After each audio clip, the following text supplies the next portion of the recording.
Howdy, y'all. Professor Parks, PhD here. I make content on astronomy, mental health, and science skepticism, which is what I'm going to be talking about today. If you like that sort of thing, please like, share, subscribe, hit that bell for notifications, because as you might have noticed, I'm going live without announcement at 2:28 in the morning Eastern Standard Time because my life is not ordered in any way whatsoever, which, yes, I recognize is a huge problem. So let's give some context to this. And this is mainly for those who are watching on Memorex. So I'm going to ask for a bit of forbearance because, and I hope the sound is good. And actually, let me check on Discord. Not Discord. Let me check on the YouTubes. Let's see, my channel, to see what the sound looks like. Sounds good. So excellent. So I would like to ask for a little forbearance, because I am really tired and cranky and not entirely certain why I can't sleep. And I'm cranky for a lot of reasons, but one of them is, I think the primary reason is that I can't get any sleep. So you might be wondering, Professor Parks, what does this have to do with worldviews? Well, my friends, the reason for this is I've been wanting to do a video on the concept of worldviews and how it effectively should have no part in science. And I wanted to talk about the Aristotelian or anthropomorphic principle, the cosmological principle, things of that nature. And I'd like to do it when I'm calmer, better frame of mind, because I think it is a very important issue. And I think it is one of the main problems when it comes to science skepticism, particularly among folks who are credentialed, such as Dr. Robert Lyle, who is an astronomer who got his PhD from the University of Colorado Boulder. He's an astrophysicist, heliophysicist specifically. Why it is that he thinks that the Earth is, or that the universe is, he hasn't put a number on it, but I think it's around, getting from context clues, it's around 10,000 years or so. I don't think he holds to the canonical 6,000. I was just introduced to a gentleman by the name of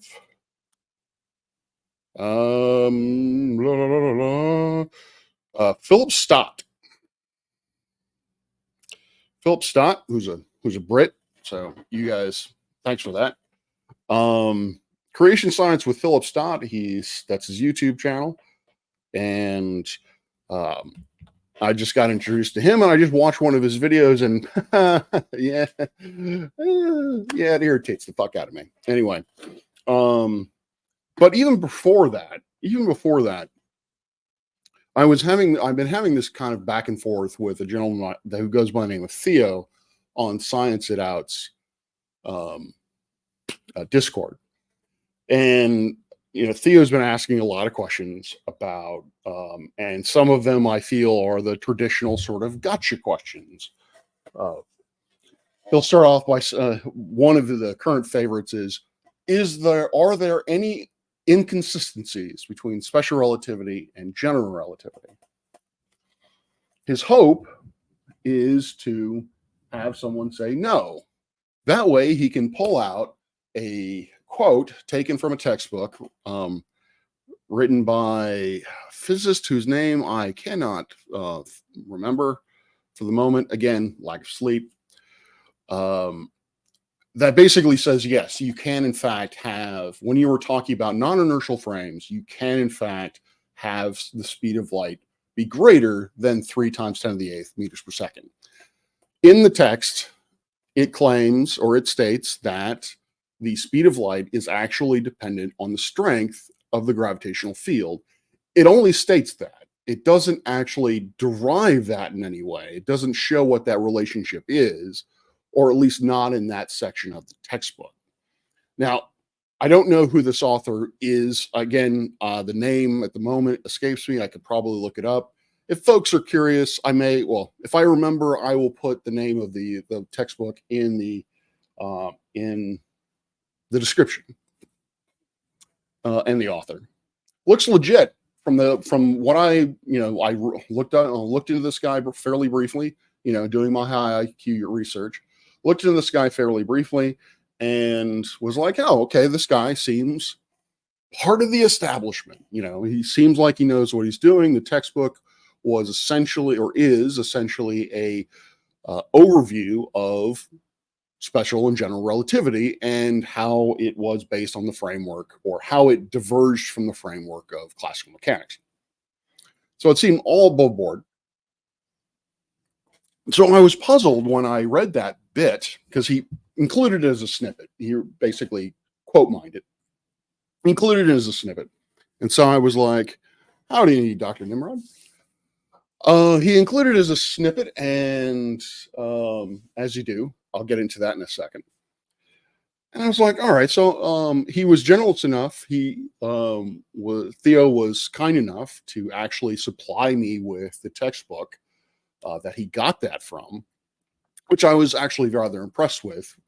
Usually when I ask a skeptic for the text from which a quote has been pulled, they either A, they don't know where it was pulled, or B, they don't have that particular text and probably have not actually read that particular text.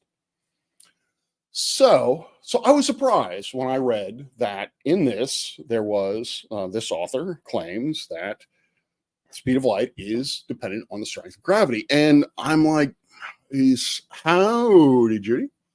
And because of the fact that there were no warning signs to me, there's no bells going off saying, hey, this guy has an agenda that he's trying to push.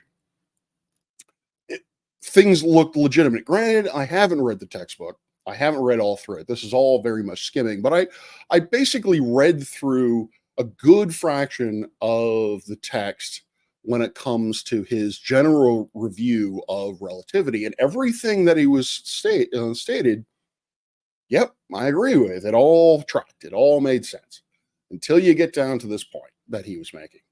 And I actually didn't follow what led up to this quote, which was looking at time dilation as a function of a circle. So if you have, essentially the idea is you're looking at a clock that is going around in a merry-go-round sort of way. He made certain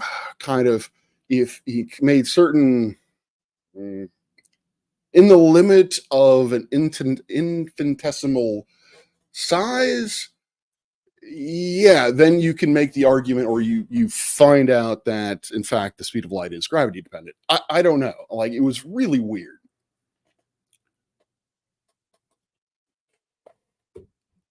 And I still don't know whether or not I'm wrong-headed about this. Howdy, Chris. Chris, you're up late. I'm not sure if I'm wrong-headed about this, because everything that my understanding of relativity, both SR and GR, is that the speed of light is invariant. Full stop.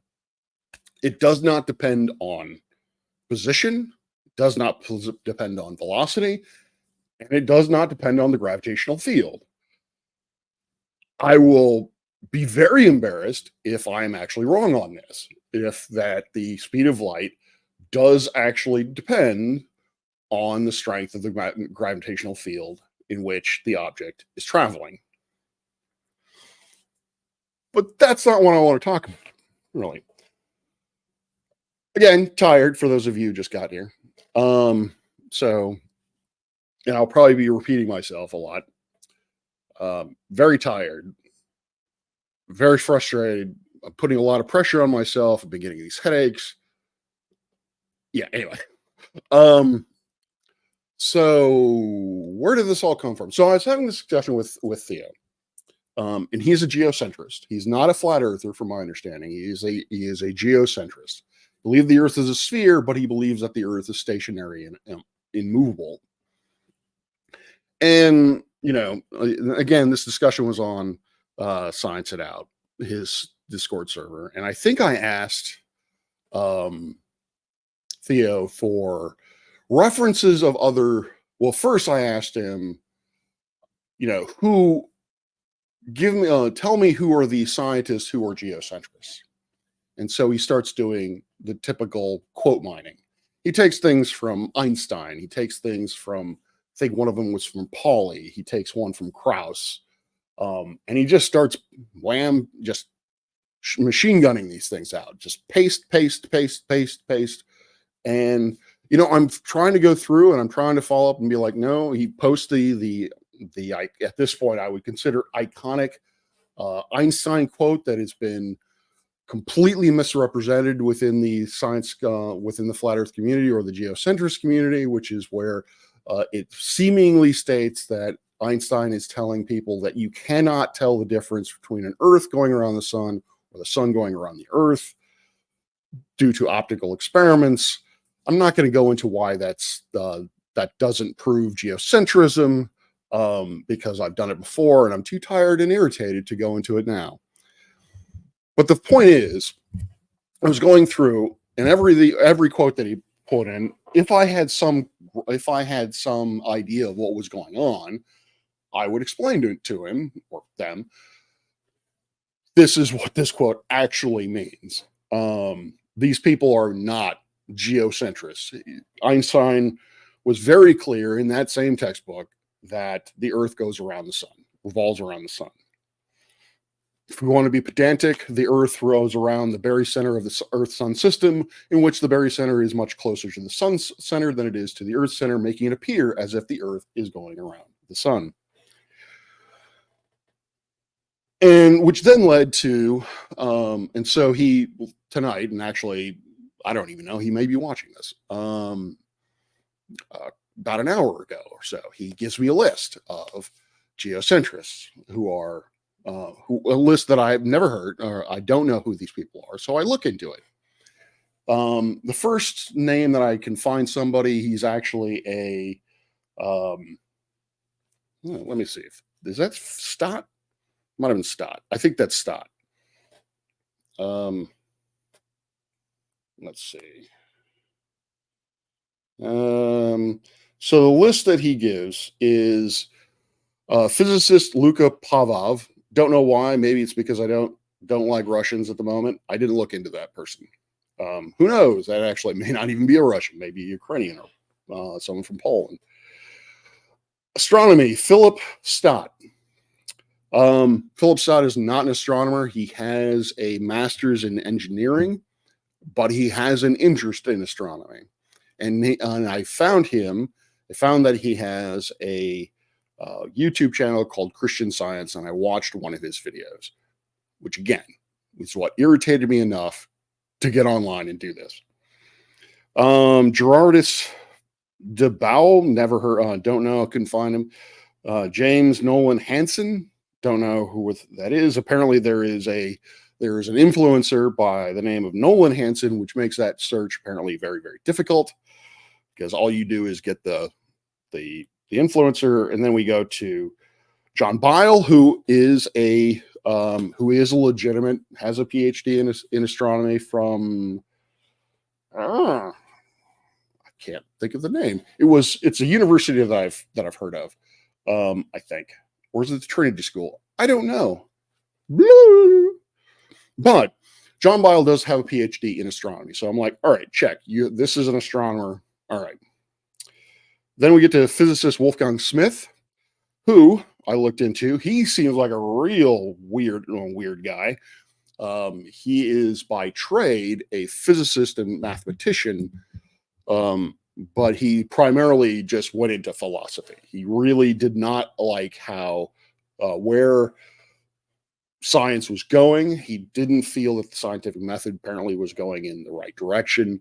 Again, and this is off of a very, very brief high IQ search for this dude. So I don't know much about him. But from what I did find is that Wolfgang Smith, wanted to go back to Neoplatonic and Aristotelian thought, or not thoughts per se, but steps to scientific thinking. Basically, and I always get these flipped, there is the deductive and an inductive method. There is the top-down approach, and then there's the bottom-up approach.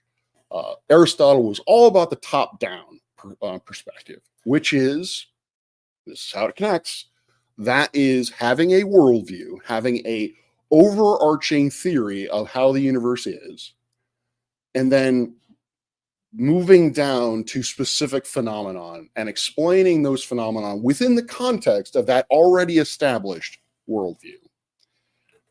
That is not how science is done today, and that is not how, and the reason for that is because it leads to inherent bias. It is now a bottom-up, again, inductive, deductive, I can constantly get those flipped in my mind, but a deductive or a bottom-up approach is that you look at the individual experiments, you look at individual physical phenomena, and then you look for commonalities. You see whether or not there are relationships between those physical phenomenon, and from that you build up. You build up classical mechanics. You build up E&M, and you build them into a larger framework of am I getting this wrong? Yes. Build that into into a worldview from there, if you want to call it that. What astronomers would really call, or what scientists would really call, a scientific theory.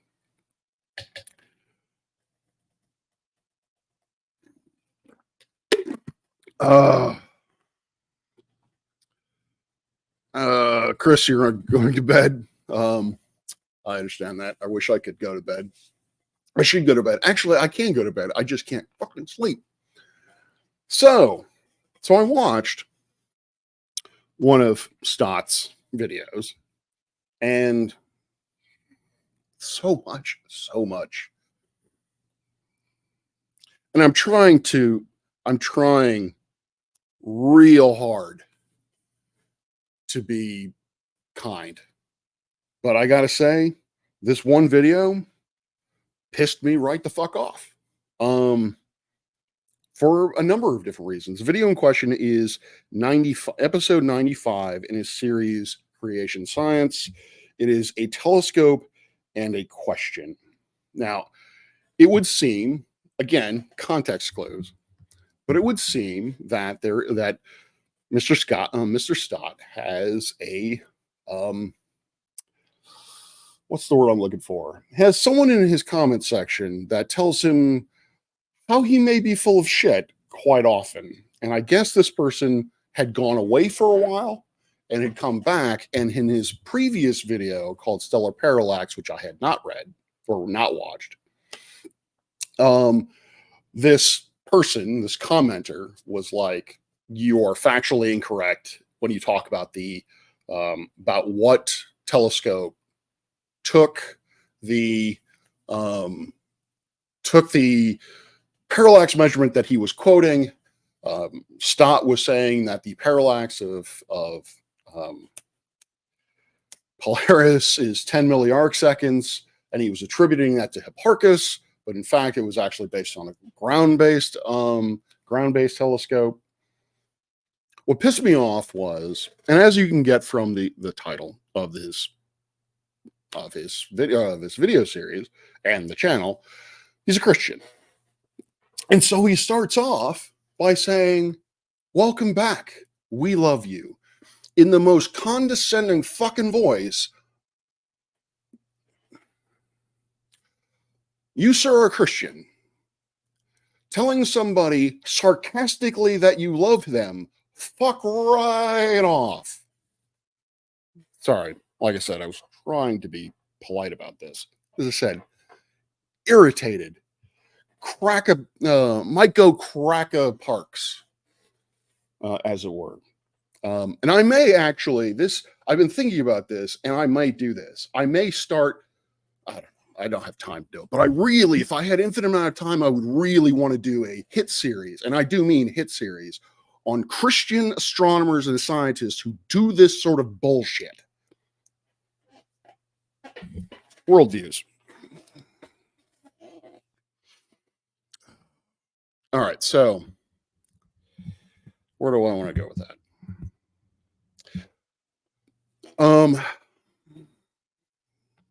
Actually, let me take a step back from that.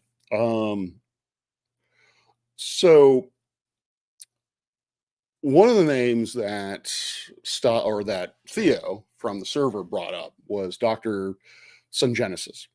Robert Sungenesis, the book Galileo's Wrong. And that is the only Christian scientist, Christian astronomer that I have really gone after in any way.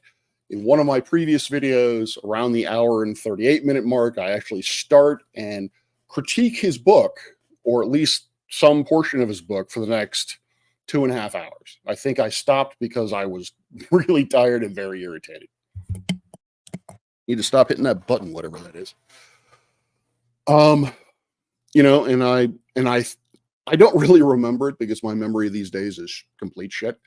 But I thought that I had approached that book as openly as I could, and that I made substantive critiques as to where he's wrong in what he is presenting, or where he is wrong in his interpretation of current science. I think that's what I did. I'm fairly confident that's what I did. I didn't just say, this guy doesn't know what he's talking about. I'm fairly certain I did say that he doesn't know what he's talking about, but I backed it up by actually explaining what was right. Theo apparently is in contact with Dr. Sungenesis. I have emailed Dr. Sungenesis once about a possible conversation and got no response, which is fine. I only emailed him once. I would imagine that he gets a lot of emails, and I certainly cannot critique anyone for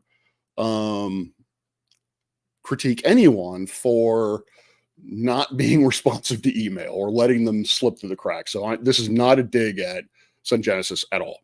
But I emailed him once about this. But apparently Theo emailed him, and Sungenesis responded to him, I guess, fairly quickly, at least within a day, because I posted my video to the Discord server for Theo to potentially watch, which he claims that he has. So great. And then Theo forwarded that on to Sungenesis. So theoretically, Sungenesis has actually watched my video. Hey, check me out. That's an accomplishment. So Theo sends me back this message from the email that Sungenesis sent to him. I don't know if this was the entirety of it, but Theo, I told Robert Sungenesis to listen to your video, and he said the following, quote, "By the way, I listened to Professor Park's video for 2 of the 4 hours. I can tell this is the first time this guy has encountered the subject, and I can tell he really has no idea what he is talking about." Now, my aside, I'm curious what Sungenesis is referring to as subject, if he's talking about geocentrism or if he's talking about astronomy. On one of those, I can kind of sort of give him credit or agree with him. On the other, not so much. Back to the quote. After listening to lame answers and excuses, I turned it off when he complained that I had too many quotes and told his audience that was a reason not to trust me. That means this guy is on a witch hunt. He's not interested in grappling with anything that would disrupt his own Worldview. Interesting. I like how he makes the connection that I suggest he not be trusted because he quote mines. He equates that to I'm on a witch hunt. As I've stated, he's the first person I've done this with. And although I just stated that if I had a lot of time, I would go on a witch hunt. I would actually go after Christian astronomers who are peddling creation science and geocentrism as fact, because I take it personally. Now, if a Buddhist came to me and was like, the earth is the center of the universe, and the universe is, I don't know, 1,500 years old, I'd be like, okay, well, that's fun. When you add God into the mix, that's something that I take personally. That's something that gets my attention. That's something that raises the hackles on the back of my hackles. So let's first talk about quote mining. And Theo, and I would put this on here, but I'm too fucking to actually deal with two programs on my computer at the same time, so I'm reading off my phone. What did I say? I respond to Theo in part, by the way, I have generally found that if someone relies heavily on quotes, they are the one who does not understand the subject matter. To which Theo responded, my friend, here is the reason for the quotation. If a non-body says something, you might say, who is he? What does he know? But he cites a somebody saying the same thing. It gives more weight to his claims. I don't know about you. I don't like fallacies. I fucking hate fallacies and people who throw them around like confetti. But to me, that's pretty much the definition of call to authority. So yeah. And also that goes into, one of the things that I get accused of is, throwing my credentials around and all that kind of good stuff. It's like, which is it? Do you actually want to use credentialed people?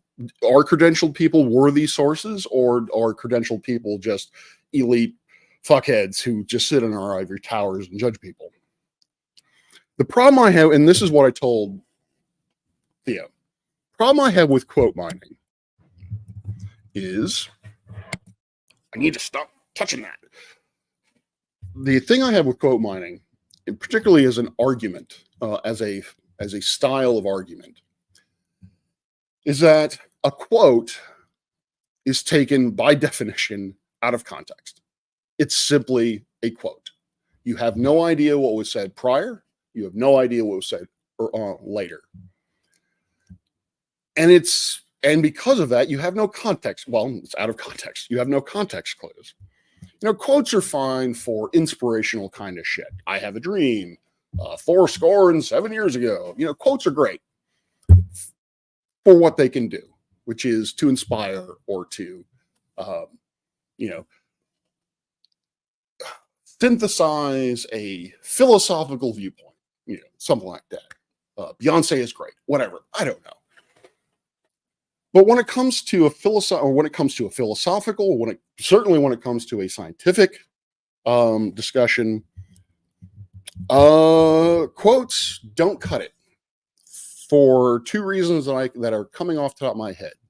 One is that it doesn't go to the physical understanding of, good night, Chris, doesn't go to the physical understanding of what we're talking about.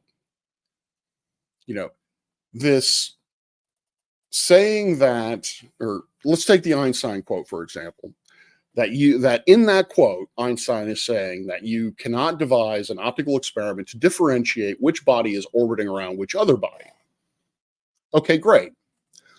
If we just take that in context, without context, I still have a problem with it, even if it came from Einstein, because as an argumentative tool, because it tells me really nothing. It just tells me that Einstein said that Einstein is saying that you cannot determine what is orbiting around what from through any sort of optical experiment.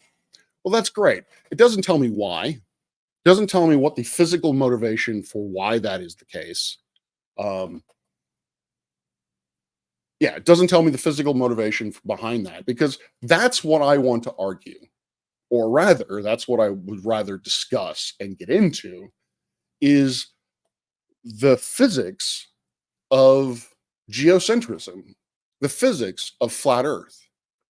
How do these systems work in the context of established science? Because we can do that.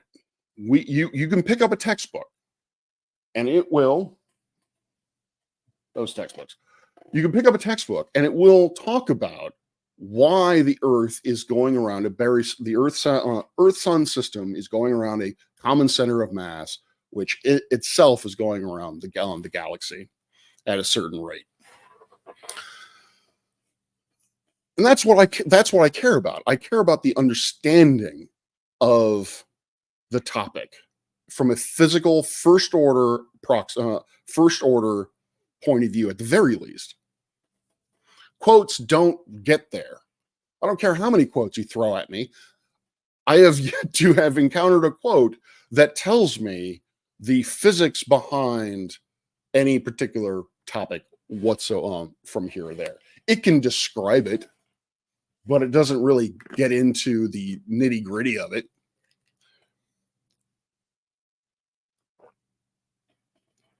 And two, and I know this might come as a shock to a lot of people. Come here. People can be wrong. When a scientist, an eminent scientist, says something, yes, you should take them, what they say holds weight. You should give them the benefit of the doubt. You'd be like, all right. For example, this creation dude quotes Hoyle. Hoyle, apparently, all I know about Hoyle is that he didn't like the Big Bang. Well, apparently he became a Christian. I don't know. He put up a quote, Stott put up a quote that was basically saying something of the effect of, and I think I may have heard this before, something of the fact that he had come to the understanding that there must be a supernatural intelligence monkeying with the physics in order for things to be the way they are. It's the intelligent design argument that in order for the universe to look the way it does, there must be a designer for it. There is no way that it could have been created and evolved by itself in and upon itself. I hate to tell you this, but from what I know of Hoyle, is that he rejected the Big Bang Theory and stuck to the steady state theory. No matter what you want to say about the Big Bang Theory and the holes or unanswered questions that it has, steady state just doesn't work. We know from it's kind of like ether. We know from basic physics that it just does not work. One of the things that it requires is the creation of matter over time. Not a whole lot of matter, basically one hydrogen atom per, I don't know. It's not a lot of matter, but it does violate the law of conservation of energy and matter. And for my money, that's a no-go. If you have to violate that law in order to make your model work, nope, that doesn't work. That doesn't work for me. And that's but one reason why the steady state model in and upon itself doesn't work with the observations that we have today. So, and I don't know why I have to give justification for this, even smart people can be wrong about intelligent topics or topics that they are in. Einstein, God doesn't play dice. Einstein did not accept that quantum mechanics is a thing. And maybe quantum mechanics isn't a thing. But right now it is, and the evidence that we have to support quantum mechanics is there. We have applications of quantum mechanics in the real life, in real world. For example, quantum mechanics is really great at explaining the photoelectric effect. It explains stellar emission lines pretty damn well. So, yeah, Einstein rejected it. He did not believe that the universe could inherently be unknowable, because essentially the Heisenberg uncertainty principle says that there must be, as the name would imply, a certain amount of uncertainty in our ability to determine either velocity and position or energy and time. Final word on ether hasn't been said yet. Okay. I just watched the part of the debate between Space Audits and Tony, and that Toby dude. Wow. Wow. Yeah. No. I need to be kind. Toby's obnoxious.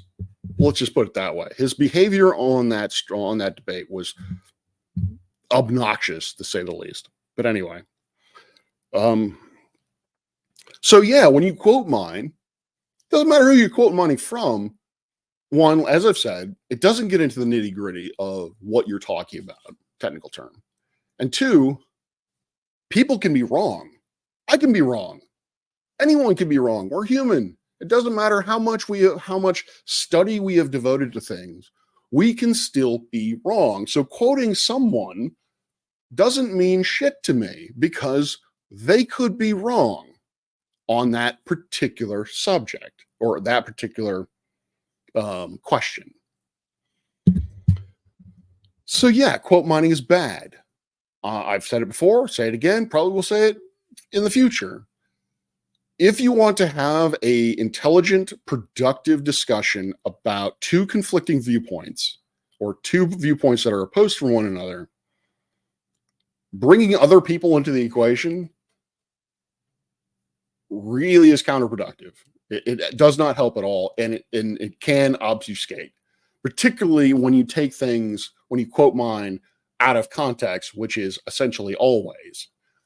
When you bring that in, you've now changed the conversation so that one person now has to explain to the other person you are using that quote out of context. You have moved away from the idea of Earth, Sun, heliocentrism to having to explain context. Not productive. Worldviews. There's a saying that I have recently, in physics when I was coming up, and I've been telling this to my physics students quite a bit lately, is that we have an expression for essentially introductory science, introductory physics. We assume the cow is a sphere, or the spherical cow. What that translates to is the real world is complicated as shit.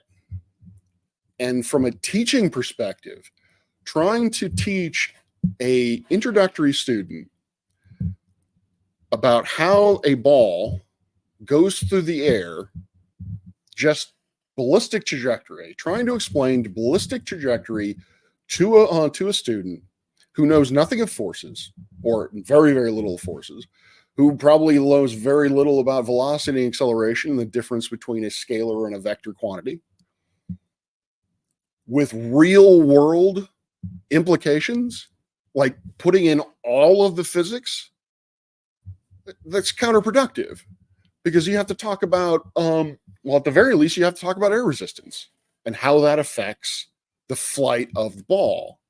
Wherein what we're trying to accomplish is simply to give them a basic understanding of how gravity works, and the basic kinematic equations. We sand off all the edges. We make it a sphere, because a sphere is canonically very easy to work with, because it is actually Axial, symmetric any way you look at it. So we often do this in science. And again, as I've said before, is that when we're looking at it, not from just a teaching perspective, but when we first look at a problem, we will make certain shortcuts. And I don't think they will find this, but I've been kind of waiting for the NASA or the astronomy equivalent of the NASA manuals to come out when it comes to stars, because you can find in a textbook that the atmosphere of a star is plane parallel. The sun is flat. That's right, folks. There are astronomy textbooks out there that state that stars are flat. Why do they do this? Because plane parallel geometry is a hell of a lot simpler to try to understand than spherical geometry. Looking at how like for example, trying to figure out the opacity of a column of gas is way simpler to do if you are just simply looking at it in essentially 2 dimensions as opposed to 3. Because when we approach these problems, presumably, well, at some point, again, maybe by definition, no one's looked at this before, or very few people have looked at this before. There's no foundation upon which to base any of this. Does a spherical cow need a container? Yes. Oh, and thank you, Judy, for becoming a member of the channel. I can see Carl is right by your face, or your name. Oh, that reminds me of something from Scott's video about container. Anyway, where was I going with that? Train, where I get back on the track. Yeah, I've just completely lost where the fuck I was going with this. Spherical cow, yes. So when you are approaching a new problem, particularly one that is complex, or you know or have an intuition is going to involve a lot of different variables: density, pressures, temperatures, luminosities, opacities, things that are just really complex, that you have multiple physical mechanisms acting in concert to provide what you see. Scientists will shave off the corners. They will make it as spherical as possible so that they can make it as simple as possible, so they can get a basic understanding, a foundation from which to move forward. Because that's ultimately what we want to do. We want to move forward. We see something, we see an observation. We see that, for example, the sun is granulated, that there are little tiny pockets of light spots and little pockets of dark spots. And if you actually look at it in real time, it actually moves like it's boiling. It's kind of creepy. We have that observation. So the question now becomes, A, what is that? And then what drives it? Why? What causes the sun's surface not to be homogeneous? What causes those cells to be discrete? What causes the size of those cells? Why are the cells, generally speaking, the same size and relatively speaking, very small, around the size of the Earth or so? Why do they change with time? Why is it a dynamic system? And why? We want to move forward. You got to start somewhere. And again, if you actually look at the papers and look into this, the scientists will freely admit what their assumptions are. They will freely admit which corners they are sanding off and which they are leaving alone. And they will also explain why they are doing that. I've done it in one of my papers that I've gone over, my sunspot paper. I clearly state what I assume, and I clearly state what I cannot look at. Like, for example, I limited to only looking at 4 spots. because and I refused to refused to consider a model of the stellar surface where there were 5 spots on it, because I realized that the method that I was using was not robust enough to be able to determine the difference between a 4-spot model and a 5-spot model. Essentially, the likelihood of those two situations would have been equivalent-ish. Basically, if you put in too many variables, you can actually make your model say whatever you want it to say. And I know that's probably going to be clipped and used against me at some point. But we state what the assumptions are, and we state why we have to make these assumptions, because that then informs the next scientist. Wait a minute. All right. Well, this person could not assume that the atmosphere was a sphere because they could not account for the change in temperature as a function of angle from the center of the sun. Well, I know how to do that. I figure out how to do that. So now, because I know how to do that, I can now treat the stellar surface as a sphere as opposed to simply plane parallel. That's how we move forward, is we make certain assumptions, look at observations, develop a model or an experiment that can test, verify hypotheses. And then, presumably when we get an answer on that and publish it, then the future generation can look at it, and the next generation can look at it and say, oh, all right, this is how I'm going to improve upon this.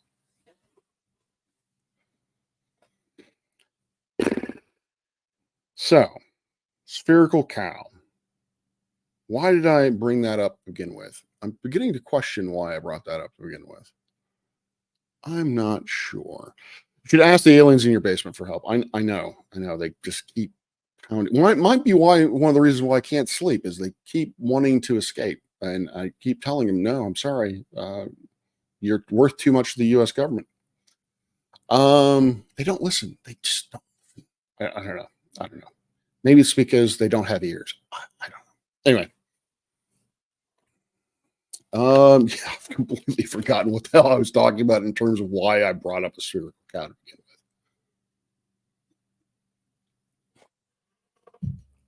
with. Someone in the comments could simplification. Yeah, but I can't remember why I was talking about simplification in terms of worldview. Yeah, man, I am tired.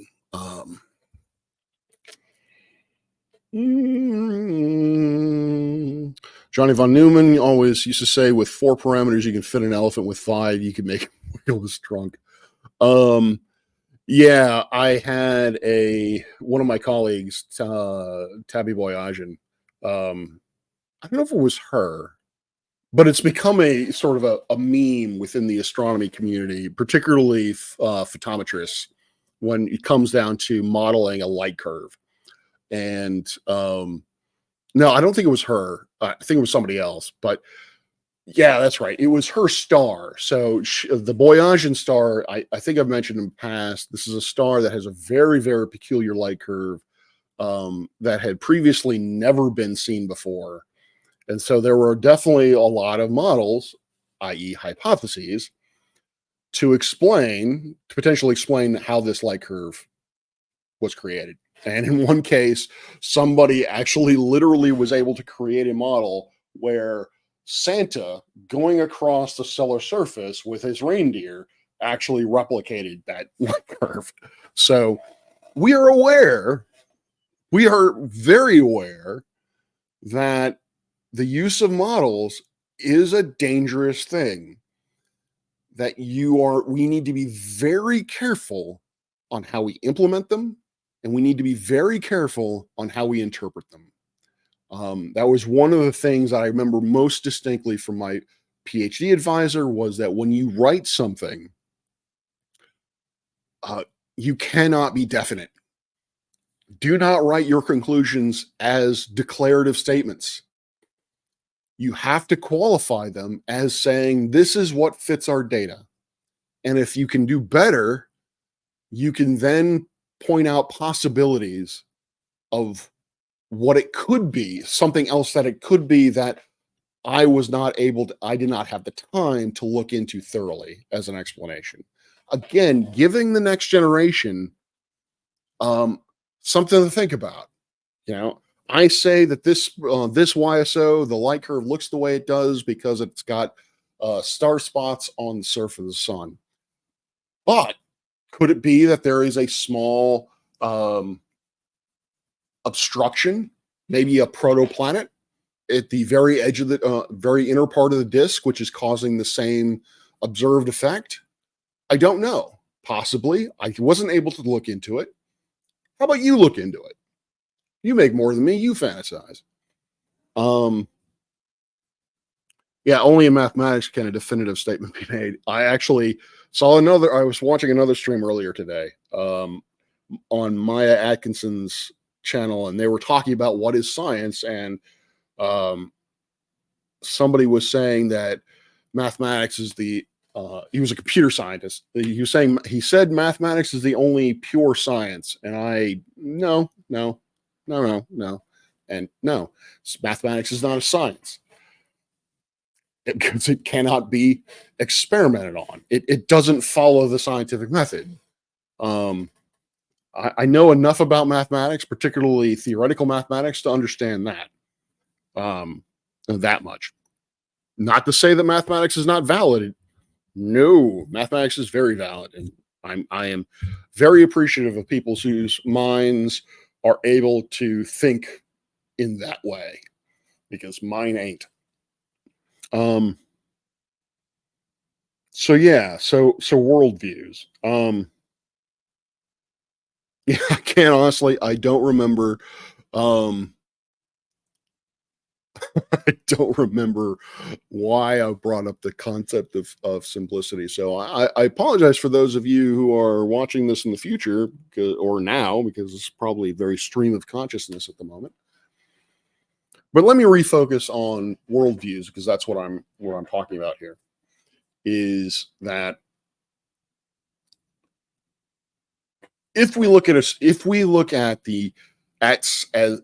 science and the scientific method as a spherical cow, then the reason for the scientific method is, or not the reason for the scientific method.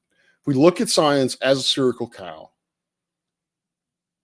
then science gives us completely unbiased interpretations and descriptions of the universe. Meaning that the way that the scientific method is set up is such that you see a phenomenon, you develop a test, you see a phenomenon, you ask a question. You develop a test to be able to answer that question. You get results. You then interpret those results in the context of that question. That interpretation is simply based and only based on the science that preceded it and nothing else. It's only based on the physics or chemistry or what have you that we know prior, that have been established and know prior to this experiment. And that's it. However, the cow is not a sphere. And so there is bias because, hey, we're all humans.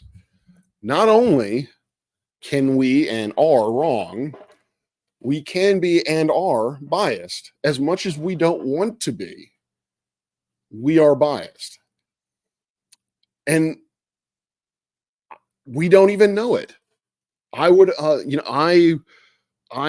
believe that I have biases that I'm not aware of. As soon as I become aware that I have a certain bias, the thing that comes to mind most, for whatever reason, maybe it's because, now that I'm doing the whole YouTube thing and been doing this for a few years, a couple 3 years now, I've interacted with people around the world.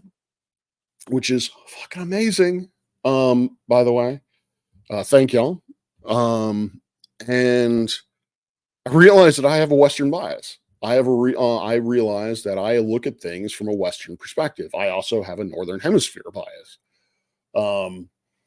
And I didn't know I had these biases, but I do when it became obvious to me. And now I actively try to, whenever I'm discussing things on the earth, or if I'm thinking about the scientific method or scientific contributions to, or historical contributions to science, I realize that science didn't start in Egypt, or didn't start in um, Greece and then move westward and then not really go anywhere east. Um, so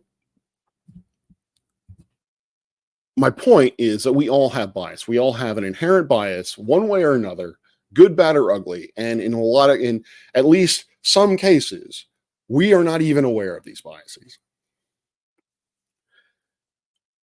And the scientific community is aware of this fact, which is why we have things like peer review, why we have certain checks and balances in place to make sure that, to make as sure as we humanly can, make sure that the science that is put out and is accepted is as unbiased as possible. It essentially does not have an agenda to work from or work through. But it would seem that Mr. Stott, very much like Dr. Robert Lyle, completely disagrees with me. So I'm going to go into that as basically, I'm going to use this as my touchstone. Well, first off, I'm going to talk about that from context clues. Mr. Stott did a video called Stellar Parallax, and from my understanding, again, from context clues, I haven't watched it, is that he is basically saying that because we cannot perfectly determine the distances, because our data on Polaris, for example, is disparate, because we don't have an answer that everyone can agree on within the error bars, that the technique of stellar parallax is bogus, cannot be trusted at all. And that's cherry picking by fucking fallacies. What he's doing is he's looking at particular things, particular cases where there is some kind of discrepancy. There's something going on there that has not been taken into account. A systematic bias. Maybe it's equipment. Who knows?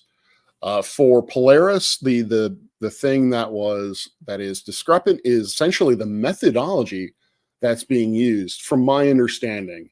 Because if you look at it through trigonometric parallax, you get a certain distance. If you look at it as a Cepheid, then you get a different distance. And that's because you're looking at two different stars. I've talked about this before. I don't want to get into the weeds of it again. But the idea here is, and I've seen this quite a lot with skeptics, is that there is this expectation that science has to be perfect, that every result a particular technique uses must be accurate, and it must be applicable over all things in the universe. It can never be wrong. It's like I'm with my parents again. Which is not the case. That's just, and that is, what's the word I'm looking for? Not irrational, that is not a fair assessment to make, to hold. That is not a fair standard for which to hold scientific inquiry.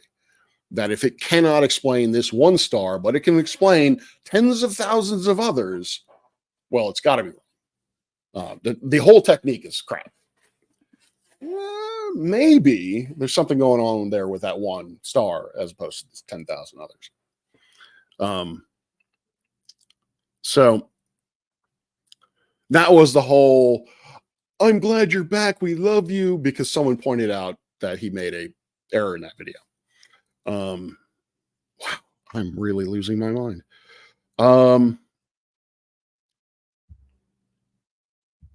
So, yes, Mr. Stott. So the video in question, like I said, the title of it is "A Telescope and a Question." And so this same commenter who let him know about the factual inaccuracy, which he copped to, which he fully admitted he got the telescope wrong. He then went into an explanation that the telescope that is credited for that observation is a bad telescope to use, again, without actually getting into giving any kind of evidence for that. It is a ground-based facility, and yes, if you are looking at really things that are really, really far away, yeah, ground base is really not the way you want to go, which is the justification for why we have Hipparchus and now Gaia. But if you're looking at things that are fairly close, ground is serviceable. You can still use it. That was the quantum telescope thing. The question was, and this is really what pisses me off, was that Mr. Stott was asked, can an atheist use the scientific method? Short answer is, according to Mr. Stott, oh, I'm sorry, Dr. Stott? I didn't think he had a doctorate. Dr. Stott, according to him, no. If you are an atheist, you cannot use the scientific method. Which, the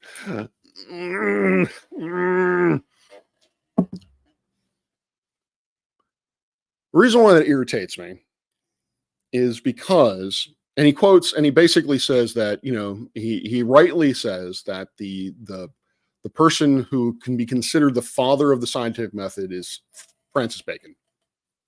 Francis Bacon was a Christian, and he supplies a quote that where Bacon states that the laws of nature are the realm of God, and the laws that humanity tries to understand is idiocy or something like that. Basic bottom line point is that from the quote, you can read that Francis Bacon basically said that God is in natural law. You cannot separate natural law from God.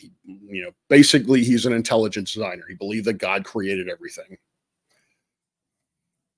Dr. Stott goes on to refer to the scientific method as Bacon's method, which goes into another thing that I kind of wanted to talk about in terms of quote mining, is that in the science community or science skeptic community, there seems to be this cult of personality going on, where they're like, oh, but Neil deGrasse Tyson said this, or Machu Picchu, or whatever his name is, said this, or Einstein said this. I don't know how many times I've said this, but I don't give a fuck. I don't give a fuck up a running squirrel's ass what NDT said or what Einstein said, as I've said before, because they could be wrong, or they are more likely taken out of fucking context. Science is not a cult of personality. Bacon came up with the scientific method because at the time there were a number of experiments being done, and their interpretation of the results definitely were very disparate. So the question became, can we come up with a method via which we can trust one experiment over another, particularly if those two experiments are contrary to each other, if their interpretations are not reconcilable. One says the sky is blue, the other says the sky is purple. I'm horrible at analogies. That's why Bacon came up with the scientific method, was to apply a standard by which to remove bias ultimately. And to say that because Bacon was a Christian,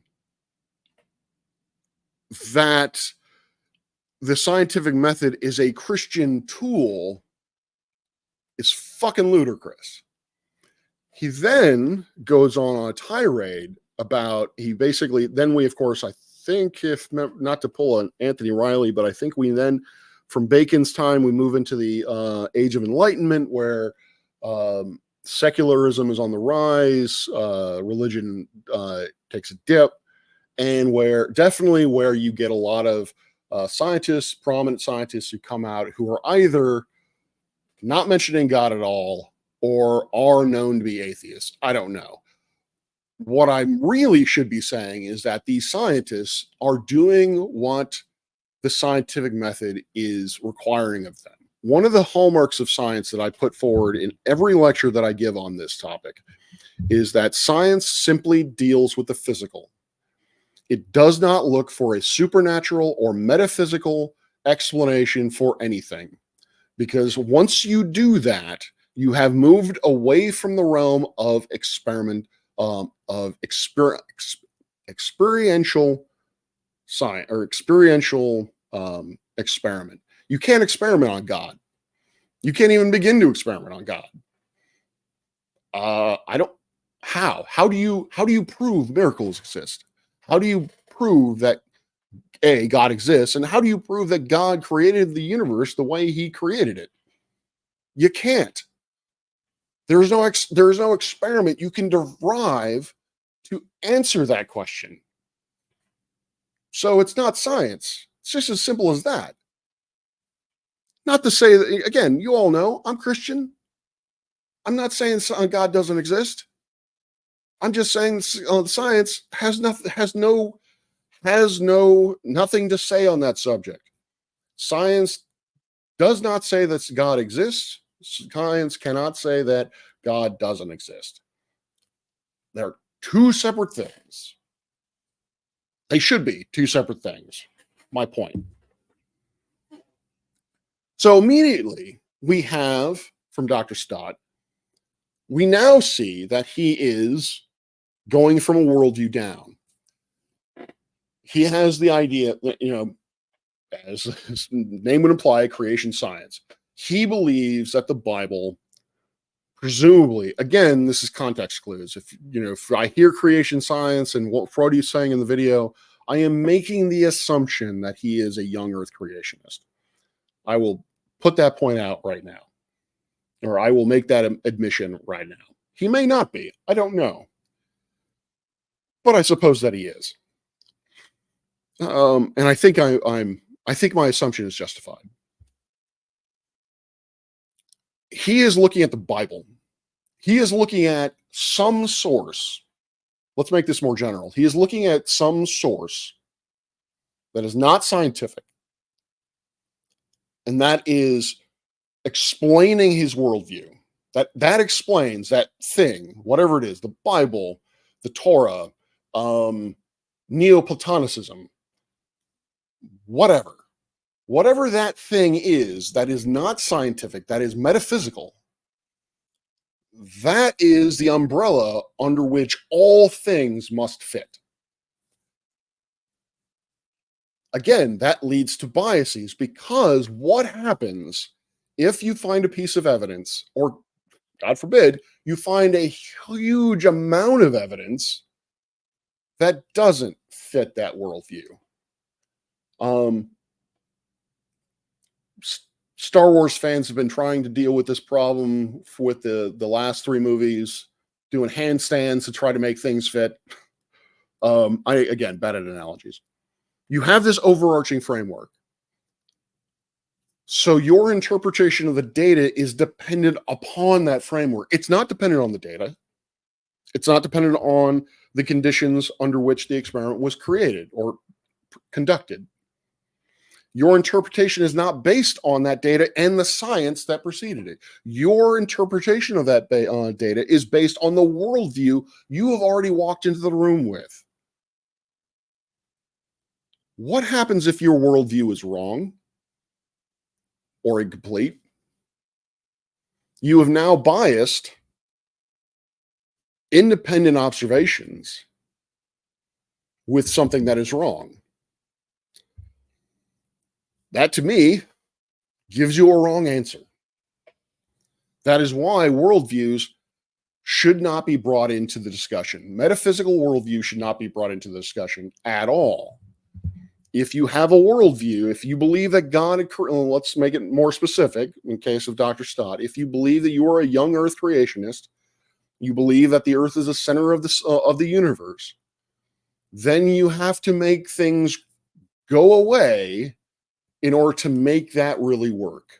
Again, I'm not overly familiar with this guy, but I keep coming back to Robert Lyle, because Robert Lyle makes the same point he does in his book, which is that you need a worldview in order to do science. Because with Bacon, it was a Christian, therefore the scientific method is a Christian method. You must first believe that God is the creator and God did this intelligently. If you don't believe that, then you cannot possibly interpret things correctly at the back end. Without that worldview, he is stating explicitly, as Lyle does, without that worldview, you cannot interpret science properly, which is some bullshit. Which is not just bullshit. This is diametrically this is the exact opposite of what science is. Science is independent. It doesn't matter who is looking at the data. There is an objective truth there. That objective truth can be discovered by anyone with any sort of background. Your belief in God or your non-belief in God does not change the fact that gravity exists. It's completely independent of that, as it should be, in my opinion. With Lyle, when it comes to the light travel time problem of the fact that these distances that apparently have to be, the trigonometric parallax has to be discarded because it tells us that there are stars that are further away from us than 6,000 years. So either the speed of light is doing something weird, which is not constant, or the universe has to be older than 6,000 years.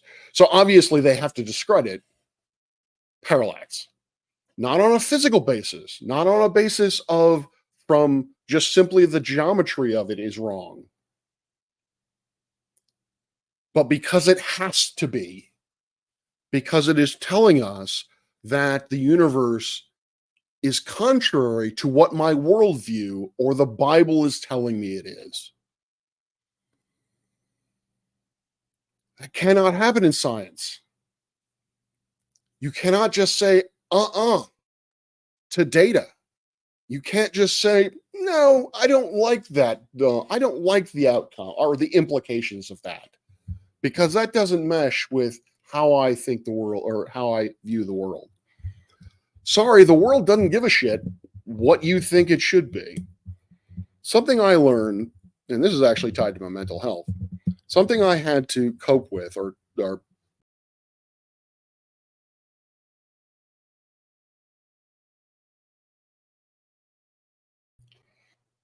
what's going on?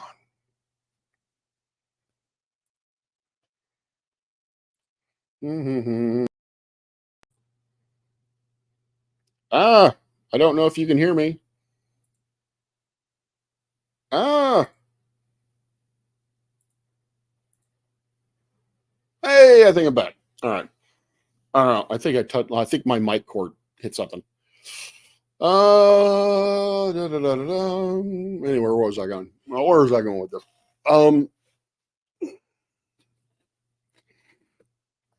Damn, I was on a roll. You can't just say to something you don't like. Oh, mental health. That's what one of the things that I am still struggling with is that I had to learn that I need to accept the world as it is, not how I want it to be, not how I believe it should be, but as it is. In terms of my own mental health, the reason why that's applicable is that I believe that I should be the next Bill Nye. That given my intelligence, that I should be hugely popular and highly influential. Yeah, that's what's going through my head. And that's kind of the core of a lot of the bullshit that goes in my head, is because there's a voice in there that tells me that I should be that. I ain't. I know I ain't. And I know why I ain't. There are objective reasons why I am not the next Bill Nye, why I'm not the science influence king.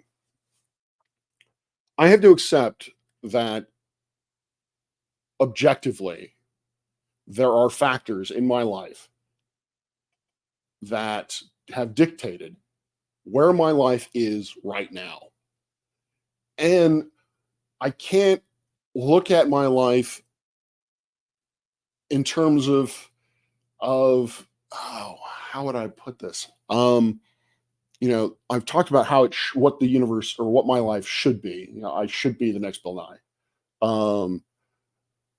or how I want it to be, where I want to be loved by everyone that that encounters me. I want them all to fawn over me and say, "You are amazing."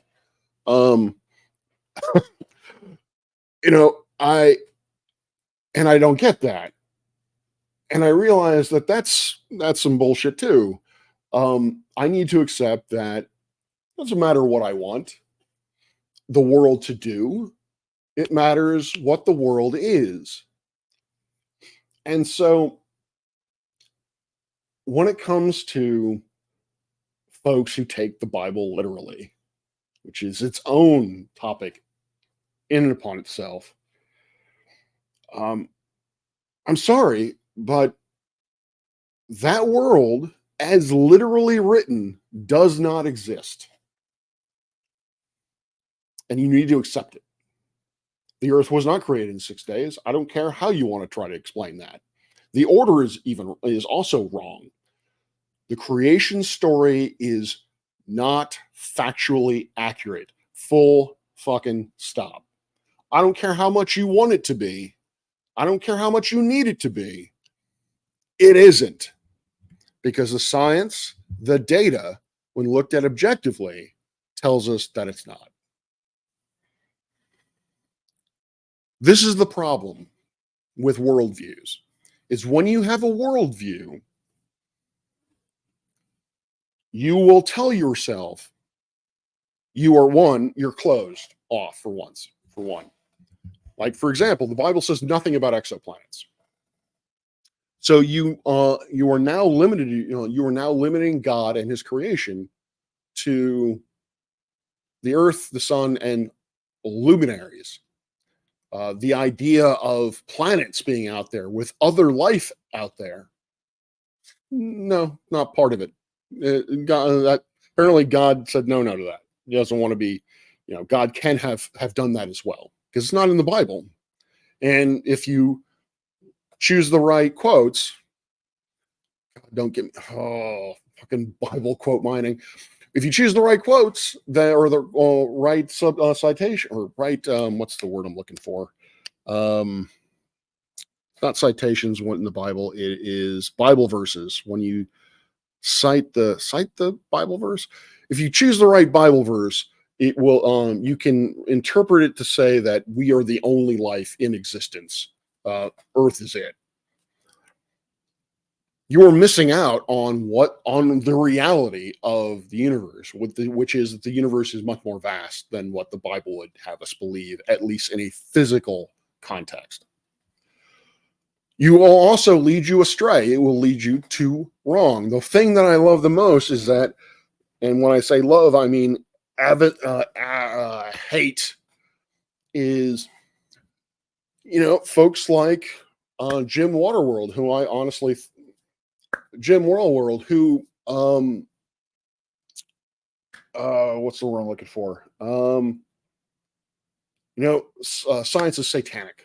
Science will lead people to the devil. Dr. Stott says this. He doesn't say of the devil. Apparently, atheism leads to communism. Sure, okay. And of course, he put up, the picture of like Stalin to Mao, and oh, wow, I don't even know what to say to that. That is religious bigotry on top of nationalism, nationalist bigotry. It's a whole ball of fuck off, is what that is. And so the idea that, again, it's just science doesn't say this.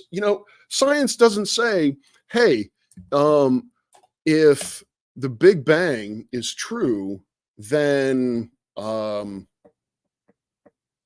well, I guess God doesn't exist. I was trying to come up with a snazzier analogy, but Big Bang doesn't say that God doesn't exist. It does if you hold to the fact that if you hold to the idea that the Bible is literal, but theologically speaking, no, it doesn't. The two are the two can be reconciled in the fact that one does not inform on the other. Again, if you don't take the Bible literally, if you don't have a worldview going in. And this is the problem with Aristotle. And really, actually, no, I would say that because Aristotle held that the earth was the center of the universe, he held that there were 5 elements. Each of them behaved basically by its own nature. Earth, and that was effectively what direction it would settle. Earth would always settle towards the center of the earth, whereas fire would always move away from the center of the earth. Water is closer to earth in that it would seep towards, but not always go to the center. And then air was just below with fire. And then the 5th element, great movie, by the way, is the ether, in which ether is perfect. Again, this is a claim. Aristotle did not have any evidence to back this up. He just felt that the heavens had to be perfect. And so they were made up of a material that could not be found on the earth, because as we know, everything on the earth has problems. So the heavens had to be composed or comprised of something not found on the earth. If you were ever in a situation where you have to use has to be, you really need to rethink your position. You need to think real hard, because you need to think real hard on why does it have to be. Now, if it doesn't have to be based on the evidence, scientific evidence that preceded it, okay. If it has to be because somebody said so, no, because somebody can be wrong. People who wrote the Bible can't be wrong. I know, shocker. Divinely inspired, not divinely written. If he wanted it to be literal, he would have just come down and written it, whatever. Anyway, where was I going with this? And even with people who are like, no. This scientific phenomenon has to be the light curve or the rotation curve of a galaxy has to be because of dark matter. Does it though? Does it have to be because of dark matter? Probably could be. But does it have to be? No. I think that if you ever are in a situation, in an argument or discussion where you use the words, it has to be, when talking about a physical phenomenon, or really any phenomenon, you really need to be careful with, does it have to be? And why? And more specifically, why does it have to be?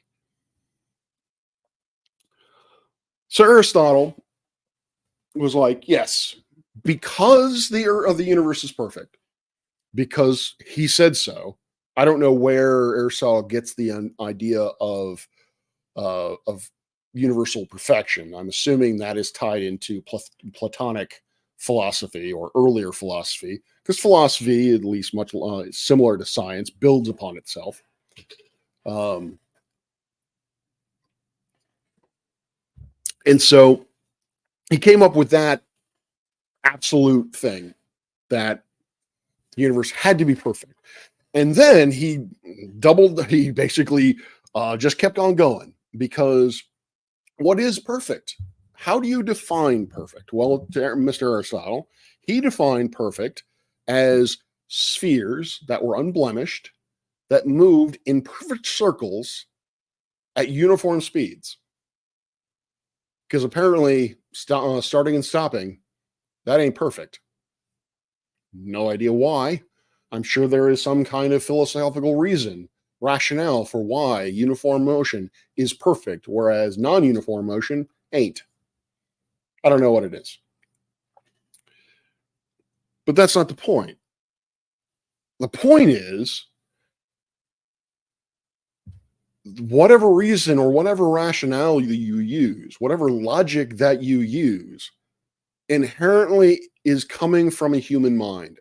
And as I've pointed out before, a human mind can be wrong. Science is not based on logic. It uses logic for interpretation. It uses logic in order to go from one position to another, but it is not based in logic. Physical laws are not dictated by what is logical or what is logical to you. Because if that's the case, relativity doesn't make any sense whatsoever. Because in a lot of cases, at least to first order, the fact that things are not simultaneous to all observers, that doesn't logically hold, at least not to my logic. Physically, I understand why simultaneity isn't universal, but from a logic point of view, I don't. I think it's not reconcilable. Of course, one could say that my ability to do logic could be flawed, but I'm getting off track again. It's not what science is. Science does not say initially, this has to be it, without some kind of evidence supporting that. And ultimately, what the Aristotelian philosophy comes down to is opinion. Aristotle was of the opinion that the universe beyond the earth was perfect. And he defined perfect. His opinion of perfect was spheres that are unblemished and objects that are moving in constant motion or constant velocity, really constant speed, if I want to be pedantic about it, with constant speed in circles. And it's stuck. Worldviews are hard to get rid of. They are hard to get away from. In this case, I think it was because the reason why the Aristotelian philosophy was held to it was held for so long was, pre-Christ. It was just simply, well, even after Christ, it was a lack of education. There were just not enough educated people in the world for someone to be able to have the information and intelligence to put together that maybe Aristotle was wrong. I mean, there was Aristarchus of Samos said Aristotle was wrong, and they kicked him out of Athens for it. Scientific persecution doesn't have to be Christian, by the way. It doesn't have to be religiously based. It has to be worldview based. Right now, worldviews are almost exclusively tied to religion. But for those of you who are atheists out there, if you think that you are without a worldview because you adamantly, well, no, not atheists, anti-theists, if you are of the opinion that God not just doesn't exist, but cannot exist, then you have a worldview, my friend. Because there is no evidence to support that second statement. And that, I know I'm probably going to pick up rile a few feathers with that statement. And I would be happy to discuss that. But my point of view is, if you believe that God doesn't exist or cannot exist because of science, it's not because of science, it's because of your worldview. You do not envision a world where a God can exist, and so therefore it doesn't exist. Bias comes not from religion, but from worldview. Aristotle showed us that. And it's very hard to break from that. And I think the way that we can break from, my naive guess as to why it took 1600 some odd years for us to break away from that was, one, education was not prevalent. So there were only a few minds actually thinking about this problem. And this is where diversity comes in. Just, again, tired, so I'm just going all over the place. Diversity of thought. When we look at diversity, we want diversity of thought. We want people from lots of different backgrounds who think differently from one another, who are all equally educated, so that we can have many ideas, a diverse pot of ideas from which to check and balance each other, so that there are people who are informed and know what they're talking about, can say, hey, why is the universe perfect? Your definition of perfect, why is it perfect? Why does that make it perfect? Can you explain that to me in physical balance? Basically, so that ideas can be challenged properly and rigorously. So I think that it was, so I think the reason why we held to that for so long was because of a lack of general education. Not that people were stupid, but just the people were not educated enough. Then, for reasons that I don't quite understand, but I can kind of guess, is that the Aristotelian philosophy got baked into Christianity. And that probably has to do with, obviously Aristotle was Greek.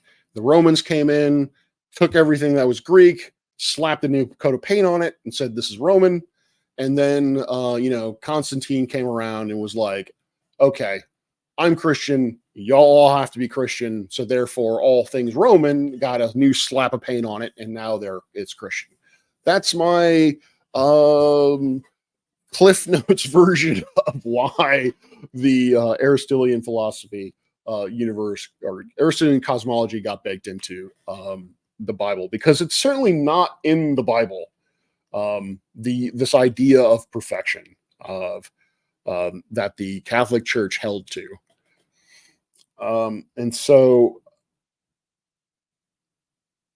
so that strengthened it. So now we had a whole lot of people who were becoming you had a larger population that was becoming more educated and challenging these things, and then they weren't allowed to move forward properly, I guess, or smoothly, because of, obviously worldview. People believe that. That goes into, but once we leave the realm of geocentrism, once we depart from the idea of that the Earth is the center of the universe, humanity still holds to the worldview that we're special. When asked the question whether or not humans are good or evil, I believe that they are good because they are God's creation. But what I think is much more vital and much more impactful is that humans are selfish inherently, and this may be a biological necessity. We're out for number one. When the rubber hits the road, as a species, we look to ourselves as number one. We are going to look after ourselves before we look after anyone else, again, as a species. And so that sort of egotism necessitates that, Well, everything is around us. We are the center of all things. And so when science was able to, when science was able to show through empirical data that the Earth is not, in fact, the center of the solar system, we thought the Earth was the center of the Milky Way galaxy. That was part of the great debate between Abar Shapley and Abar Curtis and Harlow Shapley, is that Curtis believed that we were at the center of the Milky Way galaxy. We're not the center of our solar system, but the solar system, because we're in it, has to be the center of the Milky Way galaxy for reasons. Shapley made his bones by basically saying, no, actually, if you use the pulsating variable method, you can, and you look at globular clusters, you find out that we are actually off to the side by a good fraction. He believed that the universe was much smaller. Abar believed the universe was immense. Shapley believed that it was small and local. Again, I would state that Shapley's belief in that was again motivated by a worldview. There was no evidence. Well, there was one piece of evidence, which in my mind was very flimsy, and that was that that there was a particular astronomer by the name of von Manen, I think, who believed that he saw rotation in spiral nebulae. And so if you were able to see rotation within the spiral nebulae, particularly given the speed of light issue, or the fact that the speed of light is, not instantaneous, that would have to mean that these things are very close to us.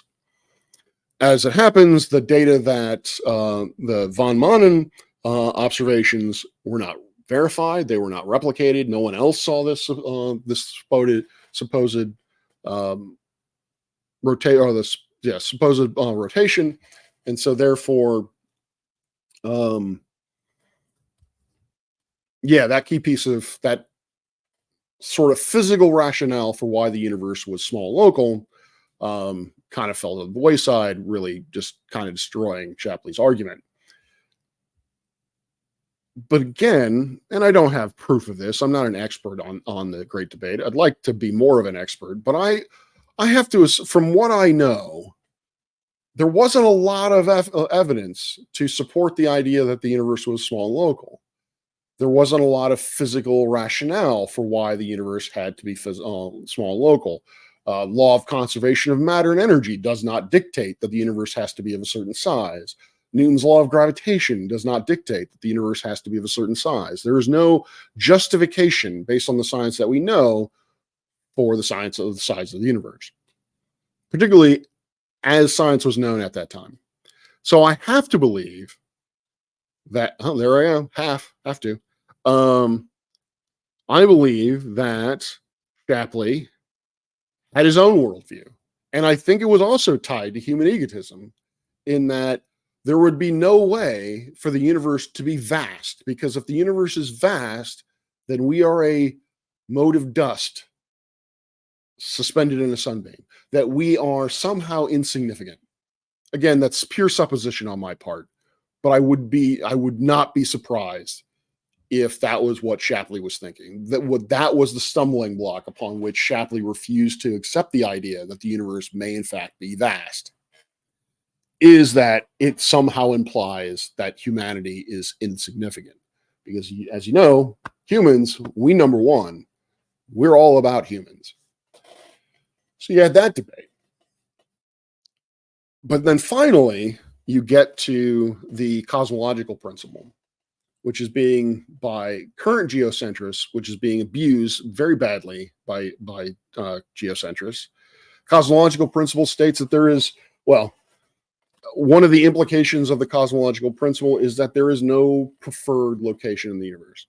There is no center to the universe. For we are not at the center of the universe because there is no center of the universe. Or you can state that we are the center of the universe, because you can state that anywhere is the center of the universe. From a relativistic point of view, if you take one point is as good as any other point. No point is preferential.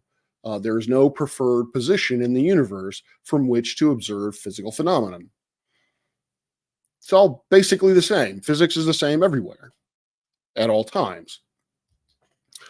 And so what I'm finding is that with geocentrists these days, they take that position and they're like, aha, so the Earth can be at the center of the solar system, or the Earth can be at the center of the universe.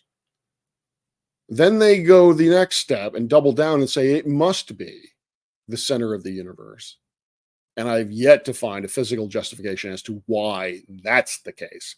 Again, that is the danger of a worldview. If you believe that humanity is special in one way or another, for what reason, one reason or another, and you cannot, and you are invested, emotionally invested in that idea, when something comes along that basically says, no, that isn't correct, you're going to have an emotional reaction of, no, what you are saying is incorrect. Because what you are saying is that I am not the center of all things, that humanity is not the center of all things. And I cannot believe that for one reason or another. Which comes back to, man, headache is getting worse and worse. Do I have any coffee in this? Might be another reason why I can't sleep, because I'm drinking coffee at 4 in the morning.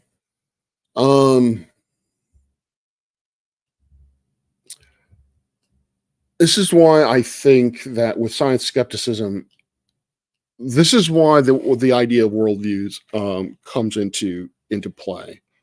And this is not something that I think is discussed among debunkers or what have you. Not at least not in a direct concerted effort or direct or concerted way. Is that, we try to inform people of the science. We try to teach people of the science, and science has told us that that's ineffective. If someone holds to a conspiratorial belief or just an incorrect belief or incorrect understanding of something, simply educating them is not an effective way of changing their mind.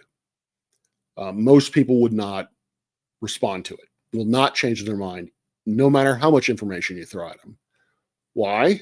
Because they are emotionally invested in what they believe the universe should be, as opposed to wanting to know what the universe actually is. So my question then becomes, why are you so emotionally invested in this thing? Why is it so important that geocentrism is a thing? Because the science is telling us that it's not. The science is telling us that we live in a heliocentric universe. We live in we are a planet that is going around a G2 type star, G2 main sequence star, that is going around the center of a small to medium size Milky or spiral galaxy and a barred spiral B type galaxy. And that we are part of a small cluster of galaxies that are all moving around a Berry center, and some of them are going to collide and eat each other and eventually become one ginormous galaxy. And then that's part of a much larger cluster. That is what science is telling us. That is what the observations, in an unbiased sort of way, are telling us. So by denying that, denying that is what the science is saying, is I have to ask the question, why? Why does it have to be that? Or why do you reject that? Which gets me into another thing that pissed me off about Dr. Stott, is that he goes with this idea that science is governed by a group of folks who are all atheists and will blackball someone. In this case, this is where Hoyle comes in. he uses Hoyle as an example of how Hoyle was quote unquote run out of astronomy. I don't think he was ever run out of astronomy. He was not listened to. He was listened to less and less because of his non-acceptance of the Big Bang, which again, there was more evidence for that than solid state. But he implies in his video that scientists as a whole are atheists, which I take exception with, and that they sit around and they basically look at scientific papers and they say, oh, this scientific paper has God in it, or somehow implies that God is a thing. Well, that's not going to happen. And, if they keep talking about it, we're just going to kick them out of our club and they're no longer going to be astronomers. That's not how it works.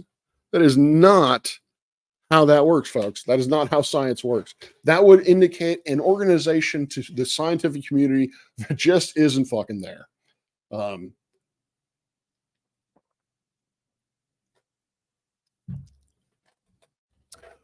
Is there bias in the scientific community? Yes. I will be the first one to admit it. There is, but it has nothing to do with God. It's nothing to do with, it has nothing to do with, or doesn't have to do with God, atheism, or what have you. That really doesn't come into the mix at all. If anything, what does come into the mix is nationality.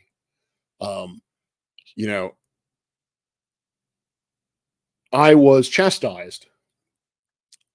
This isn't nationality, but I was chastised when I was being done dirty. And it was explained to me, and I didn't appreciate being done this way. All right, so if you want an example of bias within science community, here you go. So telescopes are built by certain organizations, universities or NASA, or mainly universities and NASA, or the ESA and universities, therefore. So they're built by certain organizations. The cameras, which the telescope uses, are also built by, generally speaking, universities or potentially institutes like the Max Planck Institute in Germany. Now, obviously, if you build the telescope and you build the camera, you want access to it. And not only that, you want to be able to determine, you want a say into who gets to use it. So there was a colleague. So the Char array, built by Americans, although we did have a French instrument. I guess they still do. There was an Australian instrument. But notably, there really wasn't an ESA instrument. And so there was this scientist this astronomer, who had applied to Chara, the telescope that I was working with, and had been rejected, not once, but twice. I never got any specifics as to why his thing was rejected. It could have been that there were better projects than his, and they didn't have the time to do it. But then you get into the idea that the amount of time that outsiders can have with respect to the people who built the stuff is much smaller. And so you can see that there is a bias there in that there's not a lot of, so that limits the number of projects that can be done from a logistical standpoint as opposed to a scientifically valid standpoint. But anyway, so he tried to do this two times. He then approached me at a conference and he pitched to me his idea. And I'm a graduate student at this point, and this guy was fairly well established astronomer. He's kind of a big name, and I was like, "Yeah, if you want to work with me, that's awesome. Yes." And so he gives me the particulars of the project, and then I apply for time for this project, and I am since I am a part of the telescope array, I get preferential time. My projects are looked at as higher priority than anybody else's projects, not because of the science, but because of who I'm working with. Because I'm working with GSU, who built the thing, or helped primarily built the thing, my projects get preferential treatment or review than somebody off the street, or not even that, somebody at the University of Arizona doesn't get that. That project does not get as much weight as mine does. Not to say that I can just submit anything I want to. It has to be good science. But I was preferential on it. So essentially, if there were two projects that were considered to be of equal merit, and they, from a logistical standpoint, they were equally as expensive, because my name was attached to one of them, that's the one that got picked. And so what this particular astronomer was trying to do was he was trying to do an end run around that process. It pissed off the assistant director and I got an earful and I was like, dude, I don't know any of this shit. I didn't even know that this thing was a thing. I didn't know that there was this rivalry going on between American interferometry and European interferometry, because the Europeans have the VLTI. I didn't realize there was this kind of, you don't get to use our toys because we don't get to use your toys kind of bullshit. So yeah, is there bias in astronomy? Fuck yes. Is there bias in anything? Fuck yes. Why? Because we're human. There's always going to be bias. The point is that we want to try to mitigate it. But on the other side, to say that the scientific community is biased in such a way that we actively, as a group, denounce anyone who is a Christian or any research that is Christian adjacent, which again is a bias in and upon itself, because there are Jewish astronomers, there are Muslim astronomers. What's your fascination with God? Like, why is it always the Christian God that science hates? No one talks about how science hates Buddha. So that's something to think about.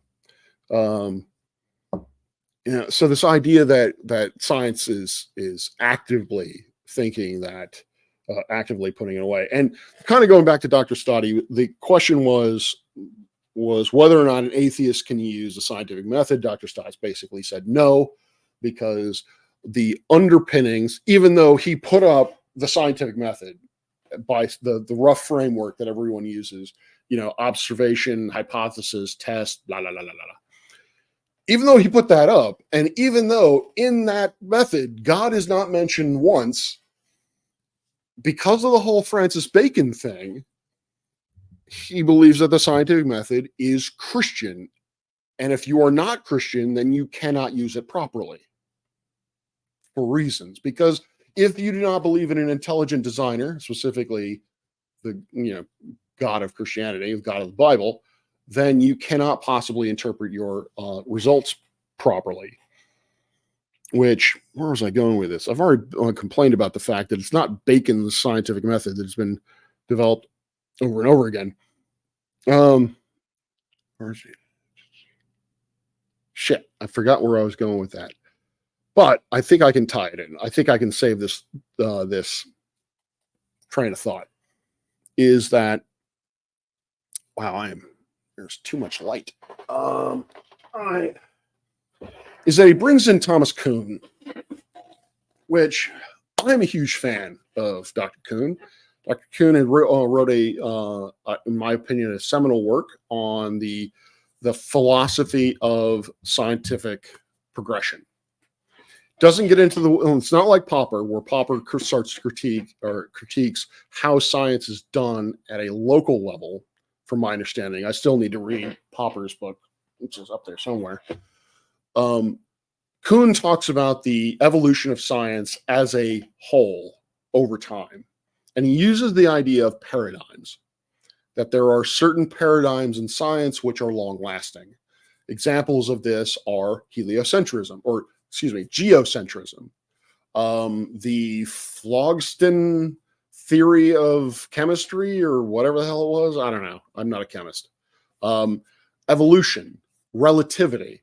These are all paradigms. These are scientific theories under which provide a framework in order to work provide a framework under which to work. Kind of like worldview. I will admit that it's kind of like having a worldview, in that if you have relativity, if you are going into cosmology or what have you, you're going into it with the understanding that relativity is correct. And so you interpret your data insofar as that it, is within that framework. So that if you get a result that doesn't seem to make sense in the framework of relativity, then you have to maybe stand on your head to get it to work within the framework of relativity. The difference, I would say, between and Stott basically quote mines Kuhn to kind of illustrate that point, in that he is basically saying that science uses these paradigms, and that these are our worldviews. This is the atheist worldview, and it is what prevents Christian thought, Christian science, from becoming a thing, becoming well known. And I suppose, again, taking completely out of context, what Kuhn states is that the primary job of science within a paradigm is to uphold that paradigm, is to test. So let's say relativity is the current paradigm. The main goal of science is to validate that relativity is a thing. That's what according to Kuhn, that is the or Kuhn, I'm going to say Kuhn. That is the purpose of the vast majority of science that is done within the context of special and general relativity. Very little science is done outside of that context, meaning, to give you a more concrete example, MOND, for example, modified Newtonian dynamics, is a form of gravity that is not relativistic,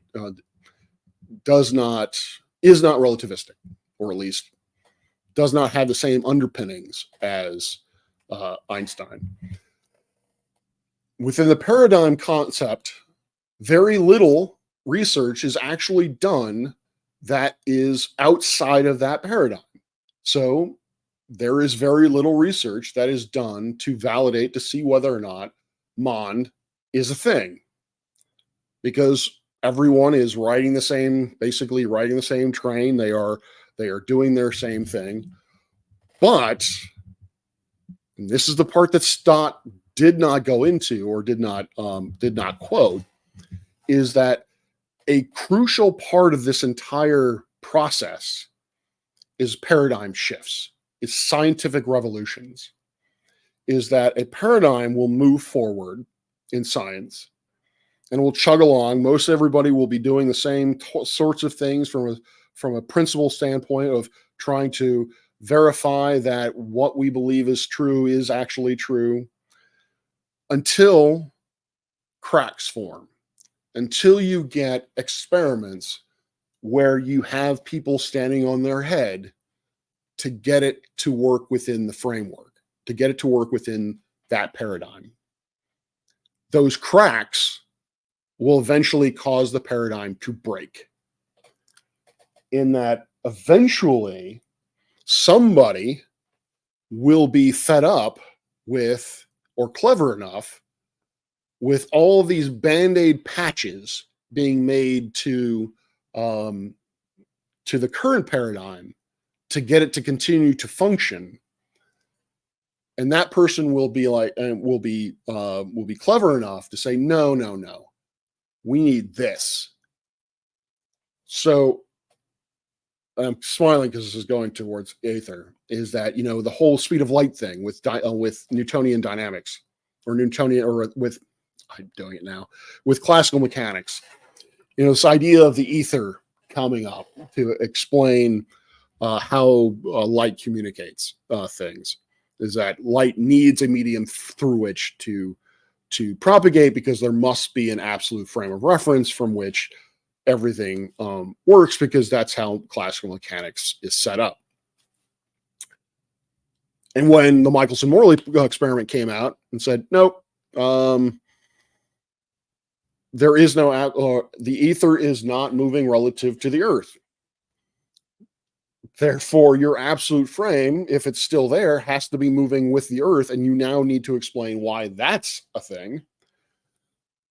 There were a lot of band-aids thrown at it, like Lorentz contraction, to explain that no, Michelson-Morley didn't actually state that the Earth was not moving relative to the ether. And then finally, you had Einstein who said, well, you had Mach first, who said, fuck all this, ether isn't a thing. And then you had Einstein come in and basically say, well, this is what's actually going on. That's how and then you have factions warring against each other, saying, yay, relativity, boo, relativity. And they do experiments to figure out who is right, or at least who has the better explanation. And over time, a winner comes out, because over time we collect more data, we collect enough data that one theory is better supported than the other one. That sets up the new paradigm. And then that continues to go, and then that repeats itself. That's Kuhn's basic concept of how science works and explanation for scientific revolutions. Stott is saying that actually what Kuhn is saying, that these paradigms are what keep the Christian down, man, that we're being persecuted, that creation science isn't a thing because the establishment man just it's not cool. It's just not, it's not groovy. No, that's not why. The reason is for this is it comes down, and this is my interpretation. Why does a paradigm continue to move forward even in the data I've collected suggests that the Earth is globular rather than flat? Sorry, I haven't really been paying attention to the chat. This has more been a rant. But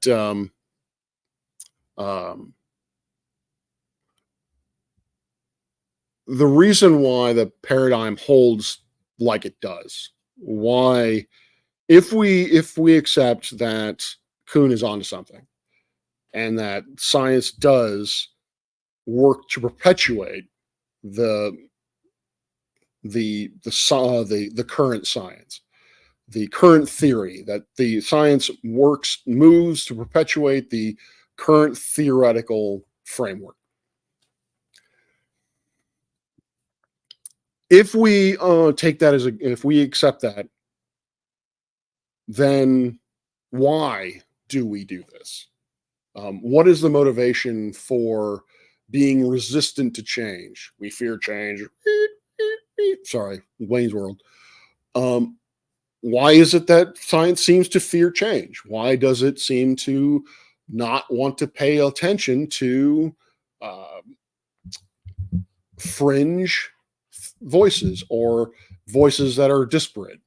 I would say that we do pay attention to disparate voices, because if we didn't, Mond wouldn't even be on the table, wouldn't even be talked about, because it basically says that relativity is wrong. And so if we were, big bad atheist commune, then we wouldn't even have people working on. We wouldn't even have funding for Mond, let alone anything else.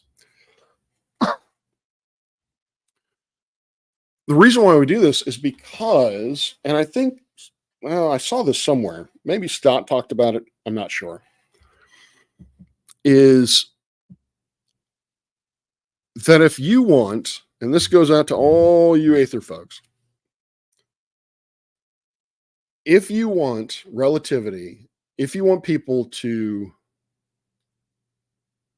get rid of relativity, to turn over relativity and say, yes, ether is the way to go, first thing you got to do is you got to illustrate how, and by illustrate, what I mean is actually do experiments, not just diagrams or what have you, or quote mining certain papers, is you need to explain physically through the Aether framework why it is that we observe the motions of the planets that we do, why it is that we observe these redshifts. From what I've seen among the, now I'm going to call it the Aether community, and this is true among the Flat Earth community as well, is that they're not interested in putting out positive evidence. They're always talking about how the evidence that we have now is wrong. And they don't give good rationale for it. Again, it goes against their worldview, so they basically just say, they may do it in more sophisticated way. Some may do it in more sophisticated ways than others. But by looking at particular authors, particular singular scientists who have a dissenting voice. But, and again, this is the reason why I don't like talking about cult of personalities, why I don't like talking about particular scientists. You know, I might reference a particular paper because that is emblematic of the is a good representation of what the science, where the science is at now. But when you talk about Aether science, what you're talking about are individual dissenting opinions. And from my understanding, which I haven't looked into because, again, I don't have the time, is that these dissenting opinions aren't consistent with one another within the details. They are consistent in that they don't say, that they basically say that, I don't know, that the Sagnac effect, I don't even, at this point, I'm so tired, I don't really know, but the Sagnac effect is a thing, or that, that it can be explained through through a stationary Earth or what have you. They will agree on that particular point, but the magnitude of that, they don't.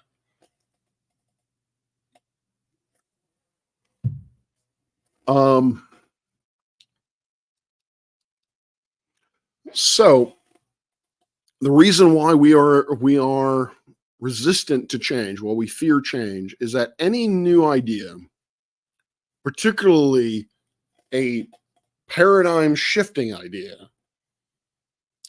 is an extraordinary claim that requires extraordinary evidence. It has to be able to explain everything that we already know, or everything that we already think we know, everything that we think that we have a good explanation for. It's got to give equally valid or equally supported explanations. The data has to bear it out. And then it has to explain the things that the previous thing couldn't explain. So obviously there is, with relativity, for example, it's not reconcilable with quantum mechanics. So if we're talking about the whole winning a Nobel Prize thing, if you could come up with, if anyone, I think, or if anyone can come up with an Aether cosmology, which is in fact reconcilable with quantum mechanics, oh yeah, you're definitely getting that $1 million. you're getting that Nobel Prize. But again, I should qualify that. It not only has to be reconcilable with quantum mechanics, but it also has to be reconcilable with everything that relativity already can explain. So this notion of trying to nullify the current theory and then just saying, well, then relativity is wrong and here's why. So therefore, aether cosmology must be right. That's not how science works at all. Science works on an unbiased interpretation of data. Aether cosmology must be supported by evidence. It's not good enough for relativity to be wrong. Aether cosmology has to be correct. Now, if you want to say that, what the aether cosmologist community is trying to do is shed light on this, that this is a branch of science or a part of science that has not been fully developed or has not been given enough time, sure. But I would need to see evidence of that as well, in the sense that we are aware that aether cosmology exists or existed. We know what it states, what the principles are, what the implications are, and there's been enough evidence to suggest that it's not supported. The evidence does not support aether cosmology. So scientists have moved on.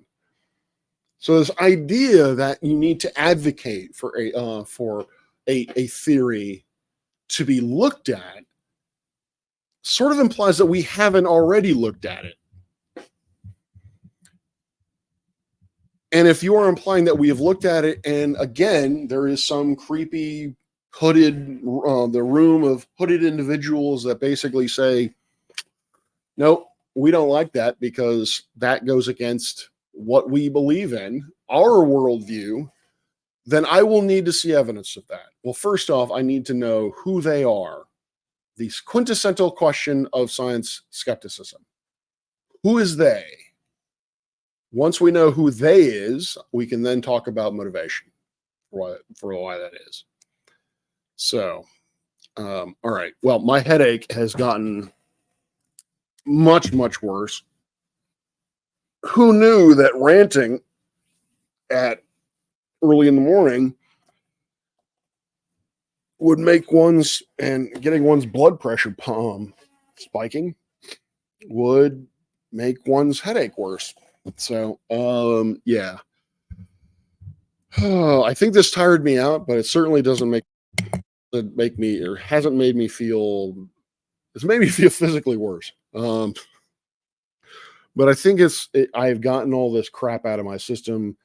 Like I said, I want to look into worldviews a little bit more rigorously. Talk about it with a little less vehemence or venom. If you want to be unkind. But I could not, watching this particular video from Dr. Stott, I could not find where he got a doctorate from. I don't know what's in. I do know that he has a master's of science in engineering, where he just perpetuates everything that I have a problem with in terms of science skepticism and Christian scientists, rather, is that quote mining, for example. At the very end, he quotes the Bible. He takes biblical citations. And I'm just like, you realize that you're taking like two sentences out of, usually like 2-3 sentences out of an entire book, which is only one part of a huge tome, and you're trying to use that to prove a point. Context much? Please stop doing that. And if you do that, stop doing that. quote mining, making certain logical leaps that aren't there, that you have no justification for, or do not provide justification for, such as atheism leads to communism. And if you quote me that religion is the opiate of the masses, I will punch you in the nuts, because that's quoting Marx does not equate atheism to communism makes, or whatever. God, I hate that quote. Like, it's such a fucking freshman college thing to say. It just makes me yeah. Anyway, it reminds me of just bullshit conversations that I had with when I was a freshman, where we thought that we knew everything in the world, which we obviously didn't. So it's quote mining, making certain leaps without justification that are in fact wrong, and then doing the honestly childish, you don't have the worldview, or I don't have the worldview, you have worldview. No, no, no, no, no, no, no. Sorry, but no, that's not how that works. Is the definition of a worldview, again, is having something which is based, well, in a worldview in science is one that is based not on science itself, but on some external factor, and then from which you then tailor science to fit that non-scientific core belief. That is a worldview. Scientists don't have that. Scientists as a whole do not have that. What science does have are these paradigms. And the reason for them is because we have to have some kind of framework from which to move forward. If we had to,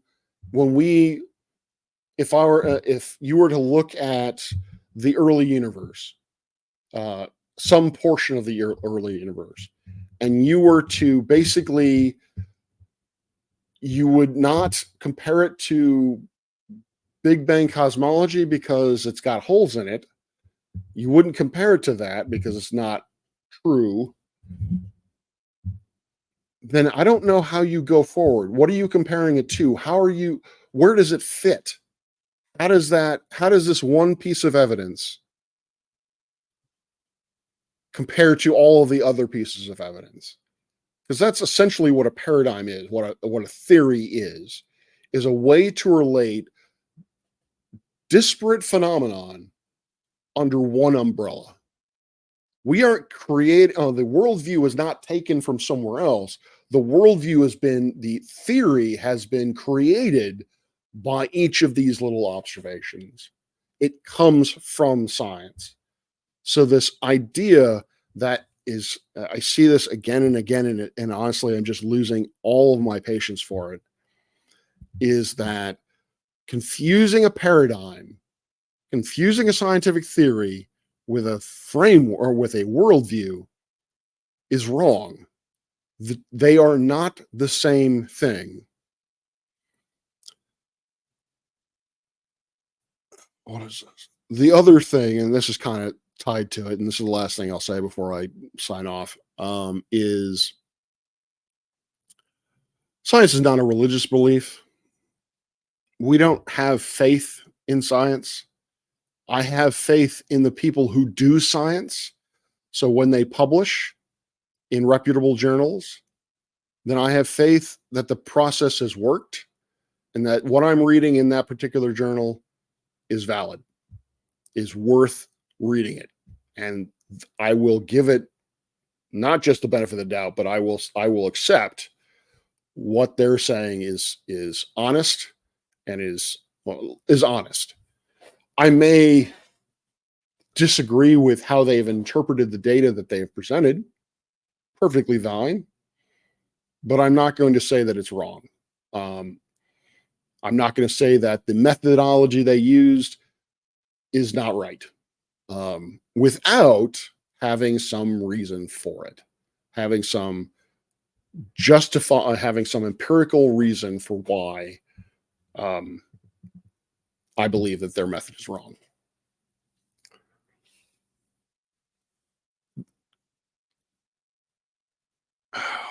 I want to say something about why I get, talked about earlier about emotional investment. And I see this within the flat earth discussion, and there's a lot of emotion about it on both sides. On the globe side, I think the emotion comes from frustration. Variety of different reasons. A variety of different reasons for that frustration. Namely, the one that I think is most prevalent is that people feel like they've explained this over and over and over again, and that the skeptic is just not listening to them, or just flat out thinks that they're lying, or some kind of NASA shill. I know that's where a lot of my frustration comes from. But from a flat Earth perspective, I see a lot of heat that it has to be this way. The Earth has to be flat. Duh. That's because it looks that way. But we have evidence to show that it isn't. So why are people getting so upset about it? Nathan Oakley is an asshole. That's a given. But he's a really emotional asshole. Quantum Razor, also an asshole. And he gets real emotional about this shit. I don't know why. I suspect that it is because your world or their worldview is being challenged. And they don't have anything other than their gut instinct to suggest that what they're saying is true. What they're saying is valid. That's what I think. Anyway.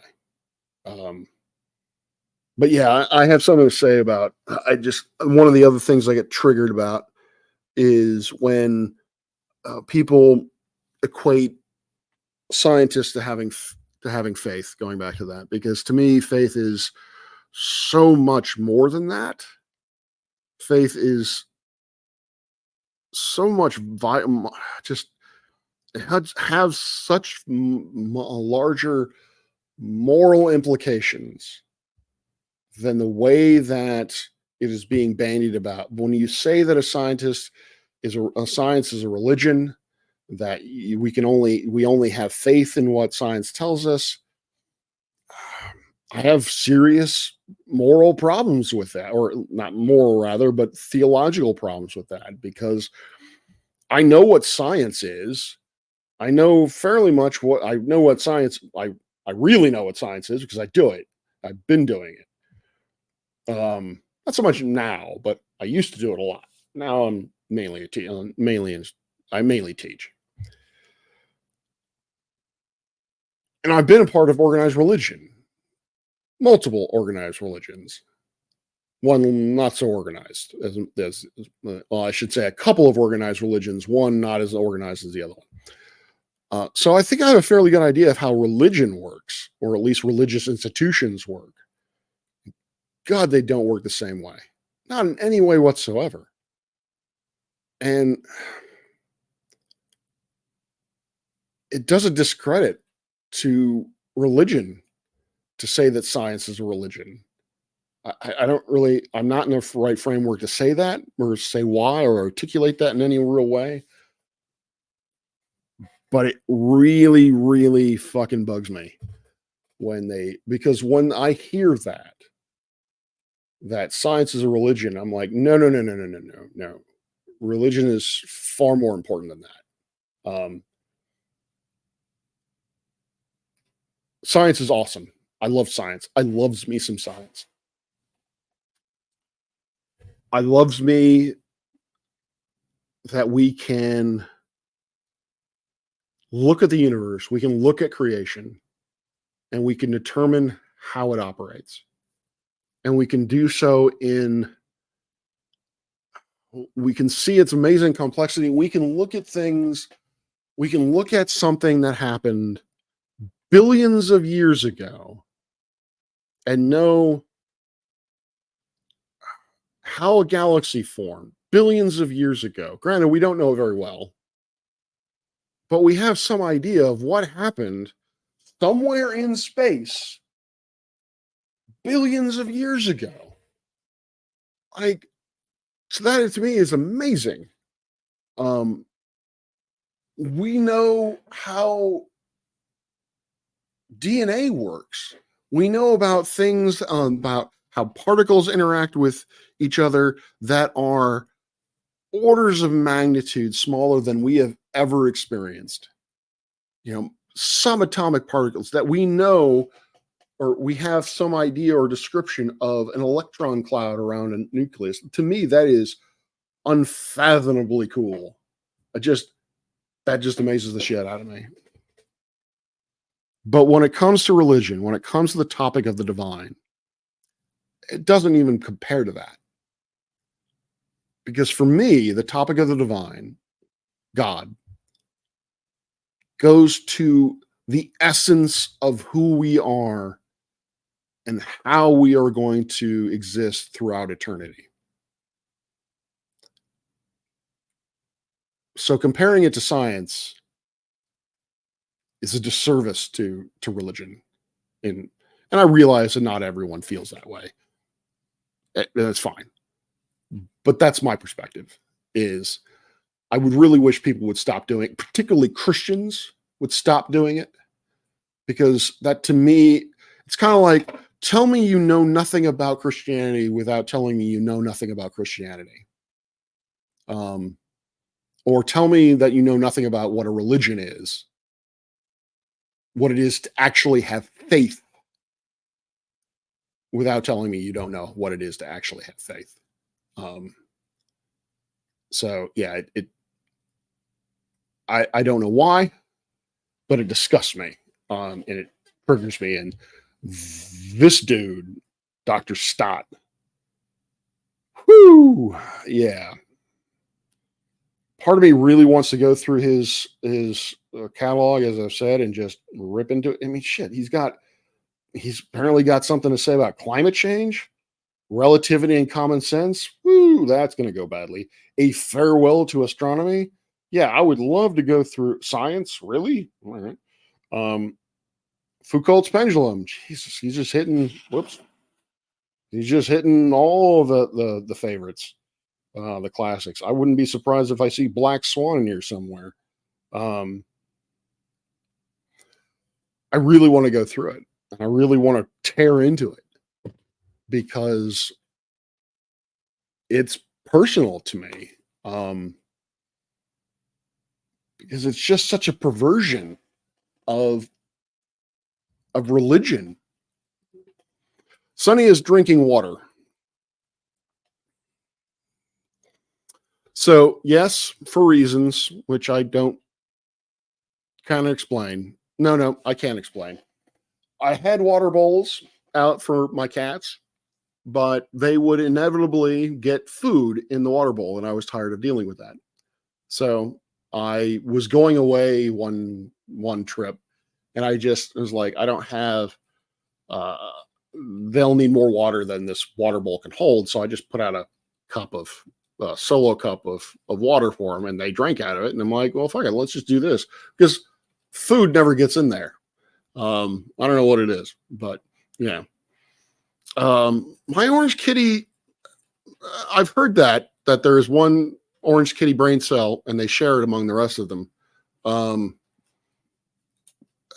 Sunny is, I don't know. She's kind of consistent. So either she has never had the brain cell, or she always has the brain cell, because her behavior doesn't really change from one day to the next. Other than the whole cat thing, which is at 6 in the morning, They go to the cat crack pile that they've hidden away somewhere, go nuts for no reason for about an hour, and then chill out. Every 5 to 6. I've owned at this point 4 or 5 cats. All of them do it at 4, 5, 6 o'clock in the morning. They become real active. They get in their heads that they're in one room, but they really have to be in the other room for reasons really fast. And so they like to chase each other. Anyway. So yeah, anyway, I really want to rip into this dude.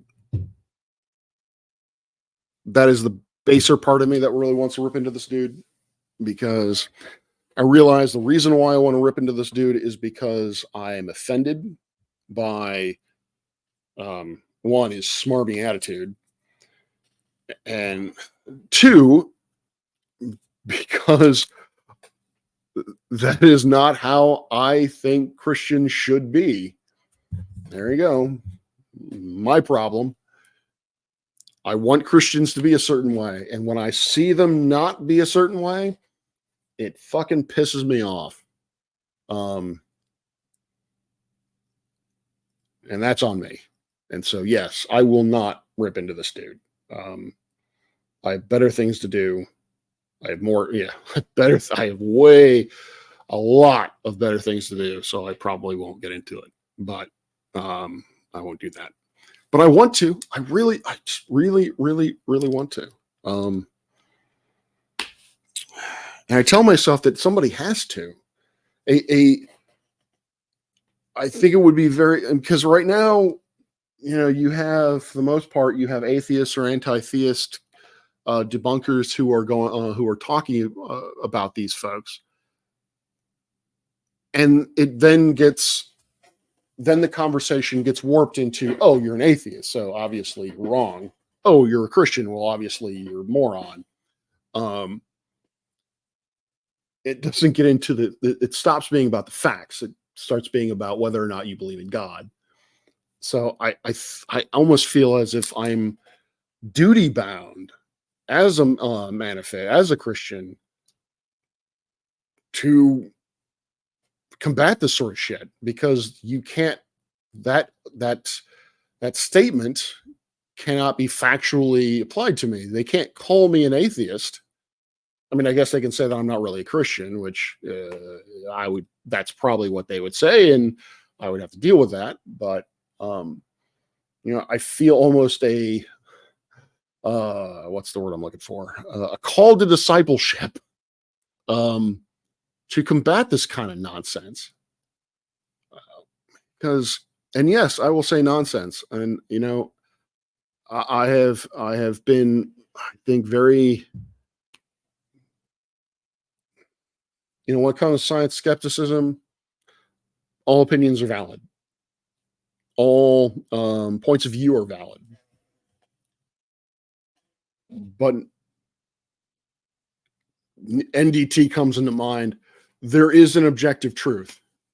And I'm not going to debate that. I'm not going to debate the objective truth of what science has said. I will tell you what the science is, as far as I know. I will tell you what the limitations are of the science, as far as I know. But I'm not going to debate whether or not the Earth is flat, because it's not. It's objectively, we can see it from space. It's not flat. So yeah. Now I'm just fucking rambling. So yeah, I feel it is. I'm almost called to combat the bad Christian science, because it's one of my own people's. I don't know. All right. Anyway, like I said, I need to try to get some sleep. I don't even want to know what time it is. Thank you all for being here. Thank you all for watching. I am and have been and will be Professor Parks, PhD. I do content in astronomy, mental health, and science skepticism. If you like that sort of thing, please like, share, and subscribe, and hit that bell for notifications, because as this stream is a prime example, I decided to do this just because I wanted to. There was no warning. There was no nothing. So if you want to be able to kind of keep track, if you can, of what I'm doing in real time, hit that bell for notifications. Appreciate y'all being here. I appreciate you all. Those of you who are watching on the Memericks, the support is very much appreciated. I am but one dude shouting into the void, expressing my opinions, and I'm glad to know that somebody actually thinks it's worth listening to. So that being said, and yes, so there is no confusion. The cat that is sitting there drinking water, that is Luna. That is the void kitty. And then Sunny is the orange tabby, the larger orange tabby. All right. Hold on. Oh. My financial channel supporters, and if you'd like to support me financially, please become a channel member or see me on Patreon. Become a patron or PayPal, whatever. I got this about a week ago at this point, and the weather has been absolute dog shit. And you can see, I'm looking at you, Judy. You can see I have resisted opening it because I have promised that for my Patreon or my Patreon members and my channel members that I will do a video specifically for them where I crack it open and I go into the specifics of what it can do and what I'm hoping to be able to do with it.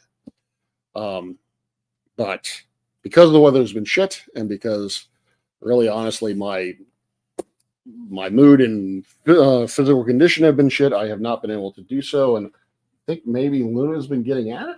I don't know. I think Luna's becoming impatient. She really wants this thing opened. I know. I want this thing opened. It's so lovely. I love my new telescope. So awesome. All right. Yeah. I really need to fucking go to sleep. So yeah, thank you for that. I hope you all do well. There is that eclipse coming up in less than a month, which has been adding to my stress, on April 8th. Peace out and clear skies. And where is it? And here comes the outdated outro.